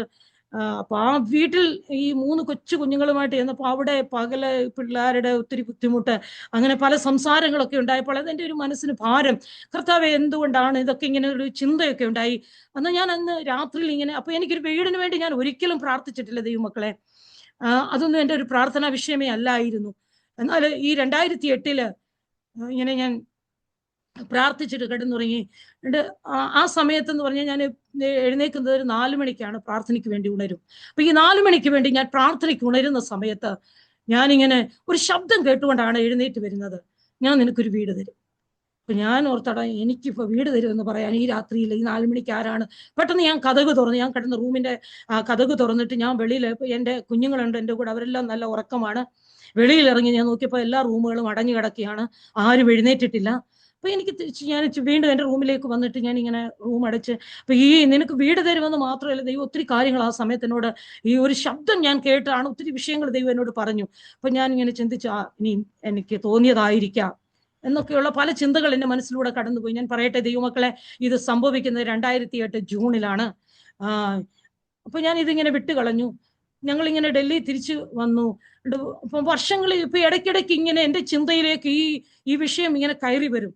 നിനക്കൊരു വീട് തരുമെന്ന് ഇങ്ങനെ ഉണ്ടായൊരു സംഭവം ഉണ്ടല്ലോ. അപ്പം ഞാൻ ഓർക്കുവോ, പിന്നെ ചിന്തിക്കുവോ, പിശാച് പറയാം അതൊക്കെ നിനക്ക് തോന്നിയ തോന്നലുകളാണ്, ഇതൊന്നും സംഭവിക്കത്തില്ല. എന്നാൽ ഞാൻ പറയട്ടെ ദൈവമക്കളെ, 2017 ആയപ്പോൾ 9 വർഷമാകുമ്പോൾ ഞങ്ങൾ ഇന്ന് ഈ താമസിക്കുന്ന വീട് ഞങ്ങൾക്ക് മേടിക്കുവാനായിട്ട് ഇടയായി തീർന്നു. അപ്പൊ ഞങ്ങളുടെ ബാലൻസ്, ബാങ്ക് ബാലൻസ് പറയുന്നത് 0 ഞങ്ങൾ രണ്ടുപേരും മിനിസ്ട്രി ചെയ്യുകയാണ്. ഇവിടെ എങ്ങും ഒരു ചാൻസസും ഇല്ല. ഒരു വീട് മേടിക്കാൻ ഞങ്ങൾക്ക് 0% ചാൻസേ ഉള്ളൂ. കാരണം ഞങ്ങൾക്ക് ബാലൻസ് ഇല്ല. ഞങ്ങളുടെ 3 കുഞ്ഞുങ്ങൾ സ്കൂളിൽ പഠിക്കുന്നു. അവരുടെ ഫീസ് കാര്യങ്ങൾ, ഞങ്ങളുടെ വാടക, ഇതെല്ലാം നോക്കുമ്പോൾ ഞങ്ങൾക്കൊന്നുമില്ല. പക്ഷെങ്കിൽ ഈ 2017 നവംബർ മാസത്തില് ഞങ്ങൾ ഈ താമസിക്കുന്ന വീടിന്റെ ഞങ്ങളിവിടെ വരുമ്പോൾ ഞങ്ങളിവിടെ വാടകയ്ക്ക് താമസിക്കാനായിട്ടാണ് വന്നത് 2015.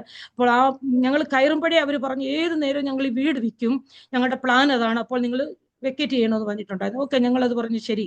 അപ്പൊ ഇതൊരു മലയാളികളുടെ വീടായിരുന്നത് കൊണ്ട് നമുക്ക് സ്വാതന്ത്ര്യത്തോടെ എല്ലാം ചെയ്യാം, പ്രാർത്ഥന നടത്താം, ആർക്കും വരുന്നതിനും കുഴപ്പമില്ലല്ലോ. അങ്ങനെയുള്ള ഒരു സാഹചര്യത്തിലാണ് ഇത് റൂം എടുത്തിരിക്കുന്നത്. എന്നാൽ ഇവരിത് വിൽക്കാനായിട്ട് നോക്കിയിട്ട് പലരും വന്ന് ഇതിന് വില ഇട്ടിട്ട് പോകുമ്പോഴൊന്നും നടക്കുന്നില്ല. ആമേൻ. ഓരോരുത്തരും ലോൺ ഇങ്ങനെ അപ്ലൈ ചെയ്യുമ്പോൾ അവർക്കത് സാങ്ഷൻ ആകുന്നില്ല. അവസാനം ഈ ഹൗസ് ഓണർ ഒരു ആന്റിയുടെ പേരിലാണ് അവർ ഞങ്ങളോട് പറയാ, ഇത് പാസ്റ്റർക്കുള്ള വീടാ, പാസ്റ്റർ എടുത്തിരിക്കണമെന്ന് പറഞ്ഞു. ഞങ്ങൾ പറഞ്ഞു ഇത് ഒരിക്കലും അങ്ങനെ സംഭവിക്കത്തില്ല, ഞങ്ങളിത് തള്ളിക്കളഞ്ഞു. അപ്പൊ അവര് വീണ്ടും പറയുകയാണ്, ഇത് പാസ്റ്റർക്കുള്ള വീടാ, പാസ്റ്റർ എടുക്കണം. അപ്പൊ അങ്ങനെ പറഞ്ഞിട്ട് അവർ പറയുമ്പോൾ ഞങ്ങൾ പറഞ്ഞു ഞങ്ങൾക്ക് സാലറി സ്ലിപ്പില്ല, ബാങ്കുകാർ ഞങ്ങൾക്ക് ഒരിക്കലും തരത്തില്ല, ലോൺ സാങ്ഷൻ ആക്കി തരത്തില്ല, വെറുതെ എന്തിനു നമ്മൾ അതിന്റെ പിന്നെ പോകുന്നു എന്ന് പറയുമ്പോൾ അവർ പറയുകയാണ്, ഞാൻ ഈ വീടിന്റെ പേപ്പർ പാസ്റ്ററായി തരികയാണ്, പാസ്റ്റർ ഈ പേപ്പറും കൊണ്ട് ഏതെങ്കിലും ബാങ്കിൽ പോയി അന്വേഷിച്ചോ, അവർ ലോൺ തരുവാണെങ്കിൽ അത് വെച്ച് ലോൺ എടുക്കാനായിട്ട് പറയുകയാണ്. ഞങ്ങൾ ആദ്യം ഒരു ബാങ്കിനെ അപ്രോച്ച് ചെയ്തപ്പോൾ അതിന്റെ പ്രോസസ്സിങ്ങിന് വേണ്ടി ഞങ്ങളുടെ 5000 രൂപ നഷ്ടമായി, ഞങ്ങൾക്ക് ഒരു പ്രയോജനം ഉണ്ടായില്ല. അവർ പറഞ്ഞു ഇത് സംഭവിക്കത്തില്ല, നിങ്ങൾക്ക് തരാൻ പറ്റത്തില്ലെന്ന് പറഞ്ഞു. ഇത് ഞങ്ങൾ ഇങ്ങനെ പ്രോസസ്സ് ചെയ്യുന്നത് അറിഞ്ഞപ്പോൾ HDFC ബാങ്കുകാർ വന്നിട്ട് അതിലെ ഒരു വർക്കർ വന്നിട്ട് പറഞ്ഞു, ഓക്കെ നിങ്ങളുടെ പേപ്പർ ഞങ്ങളുടെ കയ്യിൽ കൊടുത്താൽ ഞങ്ങളൊന്ന് ട്രൈ ചെയ്യട്ടെ എന്ന് പറഞ്ഞു. ഞാൻ പറയട്ടെ ദൈവമക്കളെ, ട്രൈ ചെയ്യാമെന്ന് പറയുമ്പോൾ പാസ്റ്റർ പറഞ്ഞില്ല ഞങ്ങൾക്ക് ഇനി അങ്ങനെ അതിന് താല്പര്യമില്ല, ഓൾറെഡി ഞങ്ങളുടെ 5000 ലോസ്റ്റ് ആയി, ഇനി ഞങ്ങൾക്ക് അതിന് താല്പര്യമില്ലെന്ന് പറയുമ്പോൾ അദ്ദേഹം ഫോഴ്സ് ചെയ്യുകയാണ്, ഞങ്ങളൊന്ന് ട്രൈ ചെയ്യട്ടെ. അങ്ങനെ ഈ വീടിന്റെ പേപ്പർ അവരുടെ കയ്യിൽ കൊടുത്ത് അവരത് പ്രോസസ് ചെയ്തു. ഞാൻ പറയട്ടെ, നമുക്ക് ഒരു 0% ചാൻസസ് കിടക്കുമ്പോൾ ദൈവം അന്ന് ആ വാഗ്ദത്തം ചെയ്തവൻ, അതായത് ഹബക്കൂക്കിൽ കിടക്കുന്ന പോലെ ദർശനത്തിന് ഒരു അവധി വെച്ചിരിക്കുന്നു. ആമേൻ. അത് അതിന്റെ സമാപ്തിയിലേക്ക് ബന്ധപ്പെട്ടുകൊണ്ടിരിക്കുന്നു. അത് വൈകിയാലും അത് വരും നിശ്ചയം. ഇത് ദൈവത്തിന്റെ വചനമാണ് ദൈവമക്കളെ. പിശാച് പറഞ്ഞു ദർശനമല്ല, നിനക്ക് തോന്നിയതാണെന്ന് പറഞ്ഞു. ആമേൻ, സ്തോത്രം. എനിക്ക് അന്ന് ദൈവം നമ്മളൊക്കെ ചോദിക്കും ലോൺ എടുക്കുന്നത് ദൈവമക്കൾക്ക് പറ്റിയ കാര്യമായ, എനിക്കറിയില്ല. ദൈവമാണ് പറഞ്ഞ വീട് തരും, 25 ലക്ഷം രൂപ നീ ലോൺ എടുക്കുമെന്ന് വരെ ആ ഒരു രാത്രിയിലെ 4 മണിക്ക് ഞാൻ എഴുന്നേൽക്കുമ്പോൾ ഞാൻ കേട്ടുകൊണ്ടാണ് എഴുന്നേറ്റത്. ആ ബാങ്കുകാർ ഞങ്ങളോട് ചോദിക്കുകയാണ്, നിങ്ങൾക്ക് എത്ര രൂപ ലോൺ വേണം? ഞങ്ങൾ പാസ്റ്റർ പറയാണ് 100%. അപ്പോൾ അദ്ദേഹം പറയാ never you will get it, അങ്ങനെ നിങ്ങൾക്ക് ഒരിക്കലും കിട്ടാൻ ചാൻസ് ഇല്ല, 80% ബാങ്ക് തരുകയുള്ളൂ. അപ്പോൾ ഞങ്ങൾ പറഞ്ഞു അങ്ങനെയെങ്കിൽ അങ്ങനെ അത് തന്ന് ബാക്കി പൈസയൊക്കെ ദൈവം, ഞങ്ങൾ ചില വർഷങ്ങൾക്ക് ശേഷമാണ് ഈ 20% കൊടുക്കാനായിട്ടൊക്കെ ഇടയായി തീർന്നത്. അതെല്ലാം ആ ആന്റിയുടെ ഹൃദയത്തിൽ ദൈവം പ്രവർത്തിച്ചിട്ട് ഞങ്ങൾ ടോക്കൺ മണി കൊടുത്തിട്ടില്ല, ടോക്കൺ മണി കൊടുത്തെന്നുള്ള പേപ്പർ ആന്റി ഞങ്ങൾക്ക് വേണ്ടി സൈൻ ചെയ്തു തന്ന എല്ലാ കാര്യങ്ങളും ഈ സാങ്ഷനായി തീരേണ്ടതിന് വേണ്ടുന്ന എല്ലാ കാര്യങ്ങളും ചെയ്യുവാൻ ഇടയായി തീർന്നു. ഞാൻ പറയുന്നത് ആന്റിയുടെയോ ഞങ്ങളുടെയോ ആരുടെയും മഹത്വമല്ല, സർവശക്തനായ ദൈവം തൻ്റെ കുഞ്ഞുങ്ങൾക്ക് വേണ്ടി കരുതുന്ന ദൈവം, അതൊരു മാനുഷിക ശക്തികൾക്കും മാറ്റിവെക്കാൻ കഴിയത്തില്ലെന്നുള്ള ഒരനുഭവമാണ് ഞാൻ പറയുന്നത്. അങ്ങനെ ദൈവത്തിന്റെ കൃപയാൽ ഞങ്ങൾ ഈ ഭവനം മേടിക്കുവാനായിട്ട് ഇടയായി തീർന്നു. അങ്ങനെ ഞങ്ങൾ ഈ ഭവനത്തിൽ ഇന്ന് വസിക്കുകയാണ്. സ്തോത്രം. ഞാൻ പറയട്ടെ, ഞങ്ങൾ ലോണിനാണ് വീടെടുത്ത്, ഇന്നും ലോൺ അടയ്ക്കുന്നുണ്ട്. പക്ഷെങ്കിൽ അതിന് ഒരു മുടക്കവും വരുവാൻ ദൈവം അനുവദിച്ചിട്ടില്ല. കാരണം കർത്താവ് പറഞ്ഞു തന്നാണ്. എനിക്കറിയില്ല, ക്രിട്ടിസൈസും ചെയ്യുന്നവർ ചിലപ്പോൾ പറയും ലോൺ എടുക്കുന്നത് ദൈവഹിതപ്രകാരമല്ലായിരിക്കും, ദൈവവചന പ്രകാരമല്ലായിരിക്കും. ഐ ഡോണ്ട് നോ, അതൊന്നും അറിയില്ല. ദൈവം വാഗ്ദത്തം ചെയ്തു, ദൈവം തന്നു. അതിനായിട്ട് ഈ ദൈവത്തിന് നന്ദിയോടെ സ്തോത്രം ചെയ്യുകയാണ്. കർത്താവിന്റെ വാഗ്ദത്തങ്ങൾക്കോ കർത്താവിന്റെ ആലോചനകൾക്കോ കർത്താവ് പറയുന്നതിനോ ഒരിക്കലും മാറ്റം വരത്തില്ല. ആമേൻ. അതിനൊരു വ്യത്യാസമില്ല. അതുകൊണ്ട് എന്നെ കേട്ടുകൊണ്ടിരിക്കുന്ന ആരെങ്കിലും ഭാരത്തിലൂടെ വേദനയിലൂടെ കടന്നു പോകുന്നുണ്ടെങ്കിൽ ഞാൻ പറയട്ടെ, നമ്മെ അനുഗ്രഹിക്കുന്ന ഒരു ദൈവമാണ്. ആമേൻ. ഈ കഴിഞ്ഞ 25 വർഷത്തെ ശുശ്രൂഷയിൽ ആമേൻ, സ്തോത്രം, ഞാൻ ഒരു കാര്യം ഓർപ്പിക്കട്ടെ, വലിയ കാര്യങ്ങളൊന്നും ചെയ്തിട്ടില്ലെങ്കിലും ചിലരെയൊക്കെ കർത്താവിന് വേണ്ടി നേടുവാൻ ചിലരെയൊക്കെ കർത്താവിന്റെ വേലയ്ക്ക് വേണ്ടി ഒരുക്കുവാൻ, ചിലരെയൊക്കെ സുവിശേഷ വേലയ്ക്ക് വേണ്ടി ഫീൽഡിലേക്ക് പ്രാർത്ഥിച്ചയക്കുവാൻ കർത്താവ് ഇടയാക്കി തീർത്തു. അവിടെ ഇവിടങ്ങളിലായിട്ട് ഞങ്ങൾ പ്രാർത്ഥിച്ചയച്ച പല പ്രിയപ്പെട്ട സഹോദരങ്ങളൊക്കെ വേല ചെയ്യുന്നുണ്ട്. അതൊക്കെ കാണുമ്പോൾ വലിയ സന്തോഷമാണ്. ഈ കഴിഞ്ഞ മാസക്കാലം ഒരു പൈതലിനെ പ്രാർത്ഥിച്ച് ബൈബിൾ കോളേജിൽ അയക്കുവാനായിട്ട് ഇടയായി തീർന്ന ഒരു പെൺകുഞ്ഞിനെയാണ് അയച്ചത്. ഇന്നലെ ഈവനിങ്ങിലും ആ പെൺകുട്ടി എന്നോട് ഫോൺ വിളിച്ചപ്പോൾ ഇങ്ങനെ ഒരു കാര്യം ചോദിച്ചു, ആന്റി, ഞാൻ പഠിച്ചു കഴിഞ്ഞിട്ട് എന്ത് ചെയ്യുമെന്ന് എനിക്ക് അറിയത്തില്ല. ആമേൻ, സ്തോത്രം. അങ്ങനെയൊക്കെ ഒരു സംശയം അവളുടെ ഉള്ളിൽ കടന്നു വന്നു. അപ്പൊ ഞാൻ ഇങ്ങനെ 2 കാര്യം അവളോട് പറഞ്ഞു. ഞാൻ ബൈബിൾ കോളേജിൽ പഠിക്കുമ്പോൾ ഞാൻ 2 കാര്യമാണ് ദൈവത്തോട് പ്രാർത്ഥിച്ചിട്ടുള്ളത്. ഒന്ന്, കർത്താവേ, എൻ്റെ കോഴ്സ് എനിക്ക് കംപ്ലീറ്റ് ചെയ്യാൻ സാഹചര്യം ഒരുക്കണമേ. 2, ഞാൻ പ്രാർത്ഥിച്ചത് ആമേൻ വചനം പഠിച്ചിട്ട് വെറുതെ ഭവനത്തിൽ ഇരിക്കരുത്. ഇത് 2ഉം എൻ്റെ ജീവിതത്തിൽ ദൈവം നടത്തിയെങ്കിൽ അത് നിന്റെ ജീവിതത്തിലും ദൈവം നടത്തി തരും. ആമേൻ, എൻ്റെ അനുഭവം ഇതാണ്, അതുകൊണ്ട് നീ പ്രാർത്ഥിച്ചാൽ മാത്രം മതിയെന്ന് ആ പെൺകുഞ്ഞിനെ ഇന്നലെ ധൈര്യപ്പെടുത്തുവാനായിട്ട് ഇടയായി തീർന്നു. അതുകൊണ്ട് എന്നെ കേൾക്കുന്നവരോട് എനിക്ക് പറയുവാനുള്ളത്, നാം ധൈര്യത്തോടെ മുൻപോട്ട് നിന്നാൽ നമ്മെ തള്ളിക്കളയുന്ന ഒരു ദൈവമല്ല. ഒരൊറ്റ അനുഭവം കൂടെ പറഞ്ഞിട്ട് ഞാൻ എൻ്റെ വാക്കുകളെ ചുരുക്കുവാനായിട്ട് ആഗ്രഹിക്കുന്നുണ്ട്. ഒരു ദിവസം എൻ്റെ ഒത്തിരി അനുഭവങ്ങളുണ്ട്. കുഞ്ഞുങ്ങളുടെ ഫീസിന്റെ വിഷയം, സ്കൂളുകാരനെ ഒത്തിരി നിന്നിച്ചിറക്കി വിട്ടു, അഡ്മിഷൻ തരത്തില്ല, എനിക്ക് ഡൊണേഷൻ കെട്ടാനില്ല, അങ്ങനെയൊക്കെ പറഞ്ഞു വിട്ട് അനേക സാഹചര്യമുണ്ട്. അപ്പോഴൊക്കെ ഞാൻ ദൈവത്തോട് ഒരു കാര്യം പറയുള്ളൂ, ഞാൻ കർത്താവെ, നിന്റെ വേലയ്ക്ക് ഇറങ്ങി എന്നെ ലജ്ജിപ്പിക്കരുത്. എന്നിട്ട് ഞാൻ ദൈവസന്നിധിയിൽ മുഴങ്കാലും അടക്കും. ദൈവമക്കളെ, എൻ്റെ ദൈവം പ്രവർത്തിച്ചിട്ടുണ്ട്, ഇന്നും ആ ദൈവം പ്രവർത്തിക്കുന്നു. അങ്ങനെ 2007 ഞങ്ങള് ഒരു ഇവിടെ ഈ സ്ഥലത്തല്ല, വേറൊരു സ്ഥലത്ത് സൂക്ഷിച്ചുകൊണ്ടിരിക്കുമ്പോൾ ഞങ്ങളൊരു വാടക വീട്ടിലാണ് താമസിക്കുന്നത്. ഞങ്ങളുടെ 3 കൊച്ചു കുഞ്ഞുങ്ങള്. അങ്ങനെ ഞങ്ങൾ അങ്ങോട്ട് മുന്നോട്ട് പോകുമ്പോൾ ഒരു വലിയ പ്രതിസന്ധിയിലൂടെയാണ് ഞങ്ങൾ ആ സാഹചര്യത്തിൽ കടന്നു പോകുന്നത്. ഫിനാൻഷ്യലി ഞങ്ങൾ ഒരു കംപ്ലീറ്റ്ലി ടൈറ്റായി കിടക്കുന്ന ഒരു സാഹചര്യമാണ്.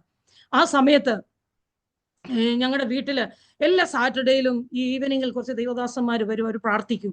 അപ്പൊ ആ ഒരു സാറ്റർഡേ എന്ന് പറയുന്നത് എൻ്റെ വീട്ടിൽ എല്ലാ സാധനങ്ങളും തീർന്നിരിക്കും. അവർക്കൊന്നും ഫുഡൊന്നും ഒരുക്കിയില്ലെങ്കിൽ ഒരു ഗ്ലാസ് ചായയെങ്കിലും കൊടുത്തു വിടണം. അതൊരു മാനേഴ്സ് ആണല്ലോ, ഒരു മാന്യതയാണല്ലോ. അപ്പൊ അതിനുള്ള സാഹചര്യങ്ങളില്ല. അപ്പൊ രാവിലെ 6 മണിക്ക് എഴുന്നേറ്റ്, അപ്പൊ രാവിലെ കർത്താവിന്റെ ദാസനെ ഒരു കൂട്ടായ്മയ്ക്ക് പോകണം. പാസ്റ്റർ അങ്ങ് പോകും. പിന്നെ തിരിച്ചു വരുമ്പോൾ ഈ ദൈവദാസന്മാരെല്ലാവരും ഇവർ ഒന്നിച്ചേ കടന്നു വരത്തുള്ളൂ. വരുന്നതിന് മുൻപേ അവർക്ക് ഒരു കപ്പ് ചായ കൊടുക്കാനുള്ള ക്രമീകരണം ഒരുക്കണം. അപ്പൊ ഇതിനു വേണ്ടി ഞാൻ ഇങ്ങനെ പ്രാർത്ഥിക്കുക, കർത്താവെ, എഴുന്നേറ്റപ്പം മുതൽ ഞാൻ പ്രാർത്ഥിക്കുക, ദൈവമേ, എങ്ങനെ ഞാൻ ഇവർക്ക് ഗ്ലാസ് ചായ കൊടുക്കാനുള്ള ഒരു കാര്യം ഒരുങ്ങണല്ലോ. അപ്പൊ എൻ്റെ വീട്ടിൽ പ്രാർത്ഥിക്കുകയാണ്, എനിക്ക് 2-3 കൂട്ടം കാര്യം വേണം. അപ്പൊ ഈ ചായക്കുള്ള കാര്യം വേണം. അങ്ങനെ പ്രാർത്ഥിക്കാൻ ഞാൻ ദൈവത്തോട് പറഞ്ഞു, എനിക്ക് 100 രൂപ വേണം. മറ്റൊന്നും ഞാൻ ദൈവത്തോട് പറയുന്നില്ല, കർത്താവെ, എനിക്ക് 100 രൂപ വേണം. ഞാനിങ്ങനെ പ്രാർത്ഥിച്ചിരിക്കുകയാണ്.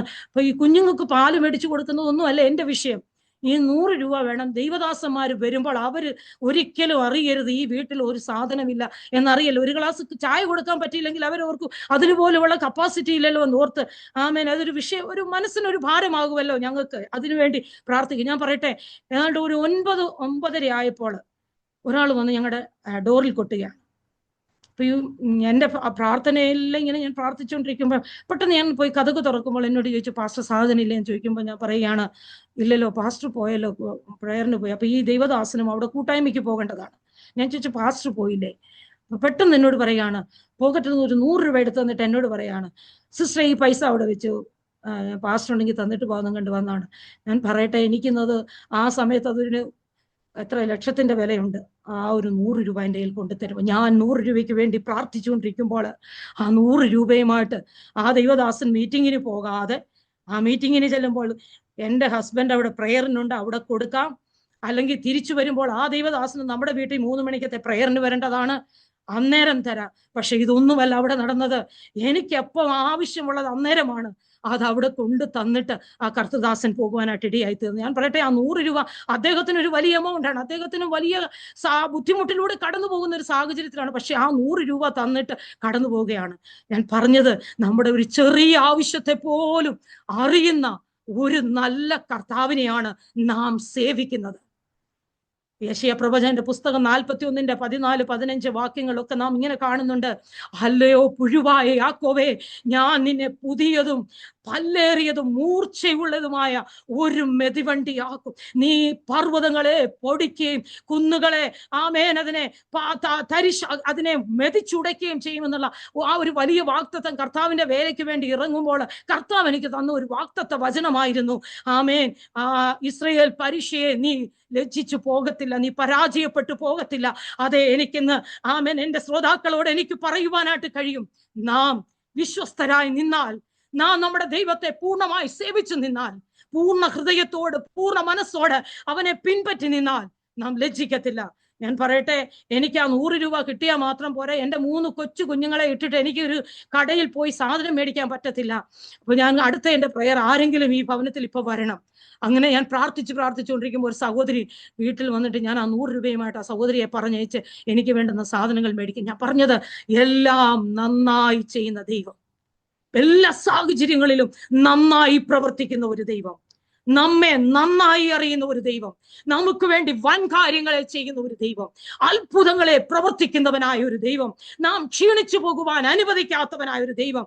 ഇന്ന് പകൽക്കാലം എന്നെ കേൾക്കുന്ന കർത്താവിന്റെ വേലയിൽ നിന്നിട്ട് ആമേൻ, ഏതെങ്കിലും അനേക പ്രതികൂലങ്ങൾ ഞങ്ങളുടെ മുൻപിൽ ഒന്നൊന്നായിട്ട് കടന്നു വന്നിട്ടുണ്ട്. ശുശ്രൂഷയുടെ വെല്ലുവിളികൾ കടന്നു വന്നിട്ടുണ്ട്. ജീവിതത്തിൽ ആമേൻ അടുത്ത സ്റ്റെപ്പിൽ എന്തായി തീരും? കർത്തൃദാസൻ തന്റെ സാക്ഷ്യത്തിലൊക്കെ പറഞ്ഞിട്ടുണ്ട്, ഞങ്ങള് ബൈബിൾ കോളേജ് നടത്തുമ്പോൾ ഞങ്ങളുടെ മുൻപിൽ കടന്നു വന്ന വലിയ പ്രതിസന്ധി, ഒരു സ്റ്റുഡന്റ് ഞങ്ങളുടെ മുൻപിൽ തൂങ്ങി മരിക്കുന്ന ഒരു അനുഭവം. ഞങ്ങളുടെ റൂമിനകത്ത് ഞങ്ങൾ അവിടെ പെട്ടുപോയി, അല്ലെങ്കിൽ ഞങ്ങൾ അതിൽ നിന്ന് പുറത്തു വരത്തില്ലെന്ന് ആമേൻ ഞങ്ങളുടെ ചുറ്റുവട്ടത്തുള്ള എല്ലാവരും വിധി എഴുതി. മുഴുവൻ BJPയുടെ കാമേൻ കോളനിയാണ്, ഒറ്റ ക്രിസ്തീയ കുടുംബം. ഞങ്ങൾ അവിടെ മിനിസ്ട്രി തുടങ്ങിയപ്പോൾ തൊട്ട് അവരെല്ലാം ഞങ്ങൾക്കെതിരായിരുന്നു. അവരെല്ലാം പറഞ്ഞു ഇവർ കുടുങ്ങിയെന്ന്. എന്നാൽ ഞാൻ പറയട്ടെ, അവിടെ ഞങ്ങളെ കുടുങ്ങുവാൻ അനുവദിച്ചില്ല. ദൈവം ജയോത്സവമായി നടത്തി. ദൈവം ഞങ്ങളെ പുറത്തു കൊണ്ടുവന്ന് അത്ഭുത സാക്ഷികളായി ആ ദേശത്ത് തന്നെ നിന്ന് കർത്താവിന്റെ വലിയ ശുശ്രൂഷ ചെയ്യുവാൻ ദൈവം ഇടയാക്കി. അതുകൊണ്ട് ഇന്ന് പകൽക്കാലം ഞാൻ ഓർപ്പിക്കട്ടെ, ആരെങ്കിലും അധൈര്യത്തോടെ ആമേൻ ഭാരത്തോടെ അടുത്ത സ്റ്റെപ്പ് എങ്ങനെ, എന്റെ മിനിസ്ട്രിയിൽ ഞാൻ എങ്ങനെ മുന്നേറും, എങ്ങനെ ആമേൻ ആ പ്രതിസന്ധിയെ ഞാൻ എങ്ങനെ തരണം ചെയ്യും എന്ന് ആരെങ്കിലും ഭാരപ്പെടുന്നുവെങ്കിൽ ഞാൻ ധൈര്യപ്പെടുത്തട്ടെ, നമ്മുടെ കർത്താവ് വിശ്വസ്തനാണ്. നമ്മുടെ ദൈവം വാക്കു പറഞ്ഞിട്ട് മാറുന്ന ദൈവമല്ല. ആമേൻ, സംഖ്യാപുസ്തകത്തിൽ നാം കാണുന്നത് പോലെ അവൻ അനുതപിപ്പാൻ മനുഷ്യനല്ല, വ്യാജം പറയുവാൻ അവൻ ഒരു മനുഷ്യപുത്രനല്ല. ആമേൻ, അവൻ വ്യാജം പറയുന്ന ദൈവമല്ല. നമ്മെ കണ്ടിട്ടുണ്ടെങ്കിൽ, നാം തിരഞ്ഞെടുത്തിട്ടുണ്ടെങ്കിൽ ധൈര്യത്തോട് നമ്മെ മുന്നോട്ട് നയിക്കുവാൻ കഴിയുന്ന ദൈവമാണ് നമ്മുടെ ആമേൻ. സ്തോത്രം. ജീവിതത്തിന്റെ അവസാനം വരെ, അല്ലെങ്കിൽ കർത്താവ് എത്ര നാൾ നാം ഈ മിനിസ്ട്രിയിലായിരിക്കണം, എങ്ങനെയായിരിക്കണം, എങ്ങനെ മുന്നോട്ട് പോകണം, അതിനൊക്കെ ഗൈഡൻസ് തന്ന് നമ്മെ നയിക്കുവാൻ കഴിയുന്ന ഒരു നല്ല കർത്താവിനെയാണ് നാം സേവിക്കുന്നത്. അതുകൊണ്ട് നാം ചെയ്യേണ്ടത് വിശ്വസ്തരായി നിൽക്കുക. ആമേൻ. വിശ്വസ്തന്മാർ മനുഷ്യപുത്രന്മാരിൽ കുറഞ്ഞുകൊണ്ടിരിക്കുന്ന ഈ കാലഘട്ടത്തിൽ നമുക്ക് ദൈവത്തോട് പ്രാർത്ഥിക്കാം, കർത്താവേ, എന്നെ നീ വിശ്വസ്തനാക്കണമേ, എന്നെ നിന്റെ വേലയിൽ നീ ശക്തിയോടെ ഉപയോഗിക്കണമേ, എന്നെ നിന്റെ നാമത്തിനു വേണ്ടി നീ അധികമായി ഉറപ്പിക്കണമേ എന്ന് നമുക്ക് ദൈവത്തോട് പ്രാർത്ഥിക്കാം. ദൈവമായ കർത്താവ് ഒരിക്കലും നമ്മെ കൈവിടത്തില്ല. സ്തോത്രം. ഒരിക്കലും നമ്മെ അവൻ ഉപേക്ഷിക്കത്തില്ല. ആമേൻ. സ്തോത്രം, സ്തോത്രം. കർത്താവിന്റെ കരങ്ങളിലേക്ക് നമ്മെ തന്നെ നമുക്ക് സമർപ്പിക്കാം. ആമേൻ. എന്നെ കേട്ടുകൊണ്ടിരിക്കുന്ന നിങ്ങളെ ഞാൻ ഒരിക്കൽ കൂടെ ധൈര്യപ്പെടുത്തുന്നു. എൻ്റെ ജീവിതത്തിൽ, എൻ്റെ കുടുംബ ജീവിതത്തിൽ, ഞങ്ങളുടെ ശുശ്രൂഷയുടെ മണ്ഡലങ്ങളിൽ നിന്നുകൊണ്ട് എനിക്ക് ആമേൻ എല്ലാ ശ്രോതാക്കളെയും, ആമേൻ എല്ലാ മാതാപിതാക്കളെയും, എല്ലാ യൗവനക്കാരെയും എനിക്ക് എൻകറേജ് ചെയ്യുവാൻ കഴിയും. വ്യക്തിപരമായി നമ്മോട് സംസാരിക്കുന്ന ഒരു ദൈവം. നാം എടുക്കേണ്ട സ്റ്റെപ്പുകൾ, തീരുമാനങ്ങൾ നാം ദൈവത്തിന്റെ കരങ്ങളിൽ ഏൽപ്പിച്ചാൽ, അല്ലെങ്കിൽ പരിശുദ്ധാത്മാവെ നിന്റെ കരത്തിൽ സമർപ്പിക്കുന്നു, നീ എനിക്ക് വേണ്ടി ഇടപെടണമേ എന്ന് പറഞ്ഞാൽ അതങ്ങനെ ചെയ്യുവാൻ കഴിയുന്ന ഒരു ദൈവത്തെയാണ് നാം സേവിക്കുന്നത്, സ്നേഹിക്കുന്നത്. അതുകൊണ്ട് 100%, 99 അല്ല, 100% നമുക്ക് വിശ്വസിക്കുവാൻ കഴിയും, നമുക്ക് ഏൽപ്പിച്ചു കൊടുക്കുവാൻ കഴിയും. ദൈവം നമുക്ക് വേണ്ടി പ്രവർത്തിക്കും. ആമേൻ. ഇങ്ങനെ എനിക്കൊരു അവസരം ഒരുക്കി തന്ന കർത്തൃദാസനോട്, ആമേൻ, അരോമ TVയോട് ഒരിക്കൽ കൂടെ ഞാൻ ദൈവനാമത്തിലുള്ള നന്ദിയെ അറിയിക്കുന്നു. ആമേൻ. ദൈവം നിങ്ങളെ എല്ലാവരെയും അനുഗ്രഹിക്കട്ടെ. ആമേൻ. എന്നെ കേട്ടുകൊണ്ടിരിക്കുന്ന നിങ്ങളെ എല്ലാ പ്രിയപ്പെട്ടവരെയും സർവശക്തനായ ദൈവം ധാരാളമായി അനുഗ്രഹിക്കട്ടെ എന്ന് ഞാൻ പ്രാർത്ഥിക്കുകയാണ്. ഒരു നിമിഷം നമുക്ക് നമ്മുടെ തലകളെ വണങ്ങാൻ നമുക്ക് പ്രാർത്ഥിക്കാം. സർവശക്തനായ ദൈവമേ, സ്വർഗീയ കർത്താവേ, ഈ അനുഗ്രഹിക്കപ്പെട്ട സമയത്തിനായി സ്തോത്രം ചെയ്യുന്നു. ഇന്ന് ഈ പകൽക്കാലം കർത്താവേ, ഈ മീഡിയയിലൂടെ നിന്റെ ദാസൻ ചെയ്യുന്ന ഈ ശുശ്രൂഷയിലൂടെ അടിയനൊരു ഭാഗവാക്കായി എൻ്റെ അനുഭവങ്ങളെ ഷെയർ ചെയ്യുവാൻ ഇടയാക്കിയല്ലോ. എന്നെ കേട്ടുകൊണ്ടിരിക്കുന്ന പ്രിയപ്പെട്ടവർക്ക് ആരെങ്കിലും ഏതെങ്കിലും സാഹചര്യങ്ങളിലൂടെ, ഏതെങ്കിലും ബുദ്ധിമുട്ടുകളിലൂടെ, ഏതെങ്കിലും മനോഭാരങ്ങളിലൂടെ അടുത്ത നിമിഷം എന്ത് ചെയ്യണം, അല്ലെ എൻ്റെ തലമുറയുടെ ഭാവി, എൻ്റെ ശുശ്രൂഷയുടെ മണ്ഡലം എങ്ങനെയായി തീരുമെന്ന് ഓർത്ത് ഭാരപ്പെടുന്നുണ്ടോ? ഏത് മാനസിക പ്രതിസന്ധി ആയാലും അതിൻ്റെ മേൽ ഇറങ്ങി വന്ന് പ്രവർത്തിക്കുവാൻ കഴിയുന്ന സർവശക്തനായ ദൈവത്തിന്റെ കരങ്ങളിലേക്ക് സമർപ്പിക്കുന്നു. ആ വിഷയത്തെ സ്വർഗം കൈയേറ്റതിനായിട്ട് സ്തോത്രം. ഈ പ്രിയപ്പെട്ടവരുടെ ജീവിതത്തിൽ വലിയ ദൈവപ്രവൃത്തി ദൈവം അയക്കുന്നതിനായിട്ട് നന്ദി പറയുകയാണ്. ഈ മിനിസ്ട്രിയെ ദൈവം അനുഗ്രഹിക്കുന്നതിനായി സ്തോത്രം. ദൈവദാസനെ തന്റെ ശുശ്രൂഷയും ദൈവം ധാരാളമായി അനുഗ്രഹിക്കുന്നതിനായിട്ട് നന്ദി. പ്രാർത്ഥനയാചന കേട്ടുകൊണ്ട് സ്തോത്രം. യേശു ക്രിസ്തുവിൻ നാമത്തിൽ തന്നെ ആമേൻ, ആമേൻ, ആമേൻ. ദൈവം എല്ലാവരെയും അനുഗ്രഹിക്കട്ടെ. എനിക്ക് അവസരം തന്ന ദൈവദാസന് ഒരിക്കൽ കൂടെ നന്ദി പറഞ്ഞുകൊണ്ട് ഞാൻ എൻ്റെ വാക്കുകളെ ഇവിടെ അവസാനിപ്പിക്കുന്നു. താങ്ക് യു കർത്താവിൻ്റെ ദാസി സിസ്റ്റർ ലൗസി സാജൻ. വളരെ അനുഗ്രഹിക്കപ്പെട്ട ദൈവീയ നടത്തിപ്പുകളെക്കുറിച്ച് ദൈവനാമ മഹത്വത്തിന് വേണ്ടി അരവുമാറ്റി ഇവിടെ പ്രേക്ഷകർക്ക് പങ്കുവയ്ക്കുവാൻ കർത്താവ് കൃപ ചെയ്തത് ഓർത്ത് ഞാൻ ദൈവത്തിന് സ്തോത്രം ചെയ്യുന്നു. ഒരു കത്തോലിക്ക പാരമ്പര്യത്തിൽ ജനിച്ച് വളർത്തപ്പെട്ടു. വളരെ ഏറെ നിർബന്ധ ബുദ്ധിയോടുകൂടി ആ ഒരു വിശ്വാസത്തിൽ മുറുകെ പിടിച്ച് നിന്നു. എന്നാൽ അതിനേക്കാൾ ഉപരി കർത്താവിന് സിസ്റ്റിനെ ആവശ്യമായിരുന്നതുകൊണ്ടും ദൈവത്തിൻ്റെ പരിശുദ്ധാത്മാവിന് വസിക്കുവാനൊരിടം ആയിരുന്നതുകൊണ്ടും ദൈവത്തിൻ്റെ വേലയ്ക്ക് വേണ്ടി ദൈവം മുൻനിർണയപ്രകാരം തിരഞ്ഞെടുത്തിരുന്നത് കൊണ്ടും ആ ദൈവീയ പദ്ധതിയിലേക്ക് കർത്താവ് തൻ്റെ ബലമുള്ള കരം നീട്ടി കർത്താവിൻ്റെ ദാസിയെ ദൈവം അത്ഭുതകരമായി ആ ഇരുട്ടിൻ്റെ അനുഭവത്തിൽ നിന്ന്, ആ പാരമ്പര്യത്തിൻ്റെ ബന്ധനങ്ങളിൽ നിന്ന് പുറത്തു കൊണ്ടുവരുവാൻ പരിശുദ്ധാത്മാവിനാൽ അഭിഷേകം ചെയ്ത് കർത്താവിന് വേണ്ടി ഒരുക്കിയെടുത്ത് കർത്താവിന് വേണ്ടി ശക്തമായി ഇന്ന് സാക്ഷീകരിപ്പാൻ ദൈവം ഉപയോഗിച്ചുകൊണ്ടിരിക്കുന്നു എന്ന് മനസ്സിലാക്കുവാൻ കഴിഞ്ഞതിൽ ഞാൻ വളരെ ദൈവത്തിന് നന്ദി പറയുന്നു, സ്തോത്രം ചെയ്യുന്നു. തീർച്ചയായിട്ടും കർത്താവിൻ്റെ ദാസിയുടെ മേൽ പകർന്നിരിക്കുന്നതായ ദൈവത്തിൻ്റെ പരിശുദ്ധാത്മാവിൻ്റെ ശക്തിയും അഭിഷേകവും ദൈവം തന്നിരിക്കുന്ന കാഴ്ചപ്പാടും ദീർഘവീക്ഷണവും ദൈവീയ വെളിപ്പാടുകളും ശുശ്രൂഷകളും അനേകായിരങ്ങൾക്ക് അനുഗ്രഹമായി തീരട്ടെ എന്ന് ആശംസിക്കുന്നു, പ്രാർത്ഥിക്കുന്നു. അതുപോലെ തന്നെ അരോമ ടിവിയുടെ മാന്യ ശ്രോതാക്കൾക്ക് ഈ സാക്ഷ്യം വലിയൊരു അനുഗ്രഹമായി തീർന്നുവെന്ന് ഞാൻ പൂർണ്ണമായി വിശ്വസിക്കുകയാണ്. നിങ്ങൾ തീർച്ചയായിട്ടും നിങ്ങളുടെ പ്രിയപ്പെട്ടവർക്ക്, സുഹൃത്തുക്കൾ കൂടി ഷെയർ ചെയ്ത് കൊടുക്കൂ. അവർക്കും കേട്ട് അനുഗ്രഹമായി തീരട്ടെ. ദൈവനാമം അതിലൂടെ മഹിമപ്പെടുവാൻ മുഖാന്തരമായി തീരുമല്ലോ. മാത്രമല്ല, നിങ്ങളുടെ വലിയൊരു അഭിപ്രായങ്ങളും നിർദ്ദേശങ്ങളും സ്ക്രീനിൽ കാണുന്ന വാട്സപ്പ് നമ്പറിൽ ഞങ്ങളെ അറിയിക്കാം, കമൻറ്റ് ബോക്സിൽ രേഖപ്പെടുത്താം. നിങ്ങൾക്കൊരു പ്രാർത്ഥനാ വിഷയമുണ്ടെങ്കിൽ ഞങ്ങളെ അറിയിക്കൂ. എല്ലാ തിങ്കളാഴ്ചയും രാത്രി 9 മണി മുതൽ പ്രേക്ഷകർക്ക് വേണ്ടി പ്രത്യേക പ്രാർത്ഥന നടന്നു വരുന്നു. നിങ്ങൾക്കും അതിൽ സംബന്ധിക്കാം. അടുത്ത അനുഗ്രഹിക്കപ്പെട്ട സാക്ഷ്യവും വചനചിന്തയുമായി വീണ്ടും കൂടി കാണുമ്പോഴേയും എല്ലാ പ്രിയപ്പെട്ടവർക്കും ഗുഡ് ബൈ.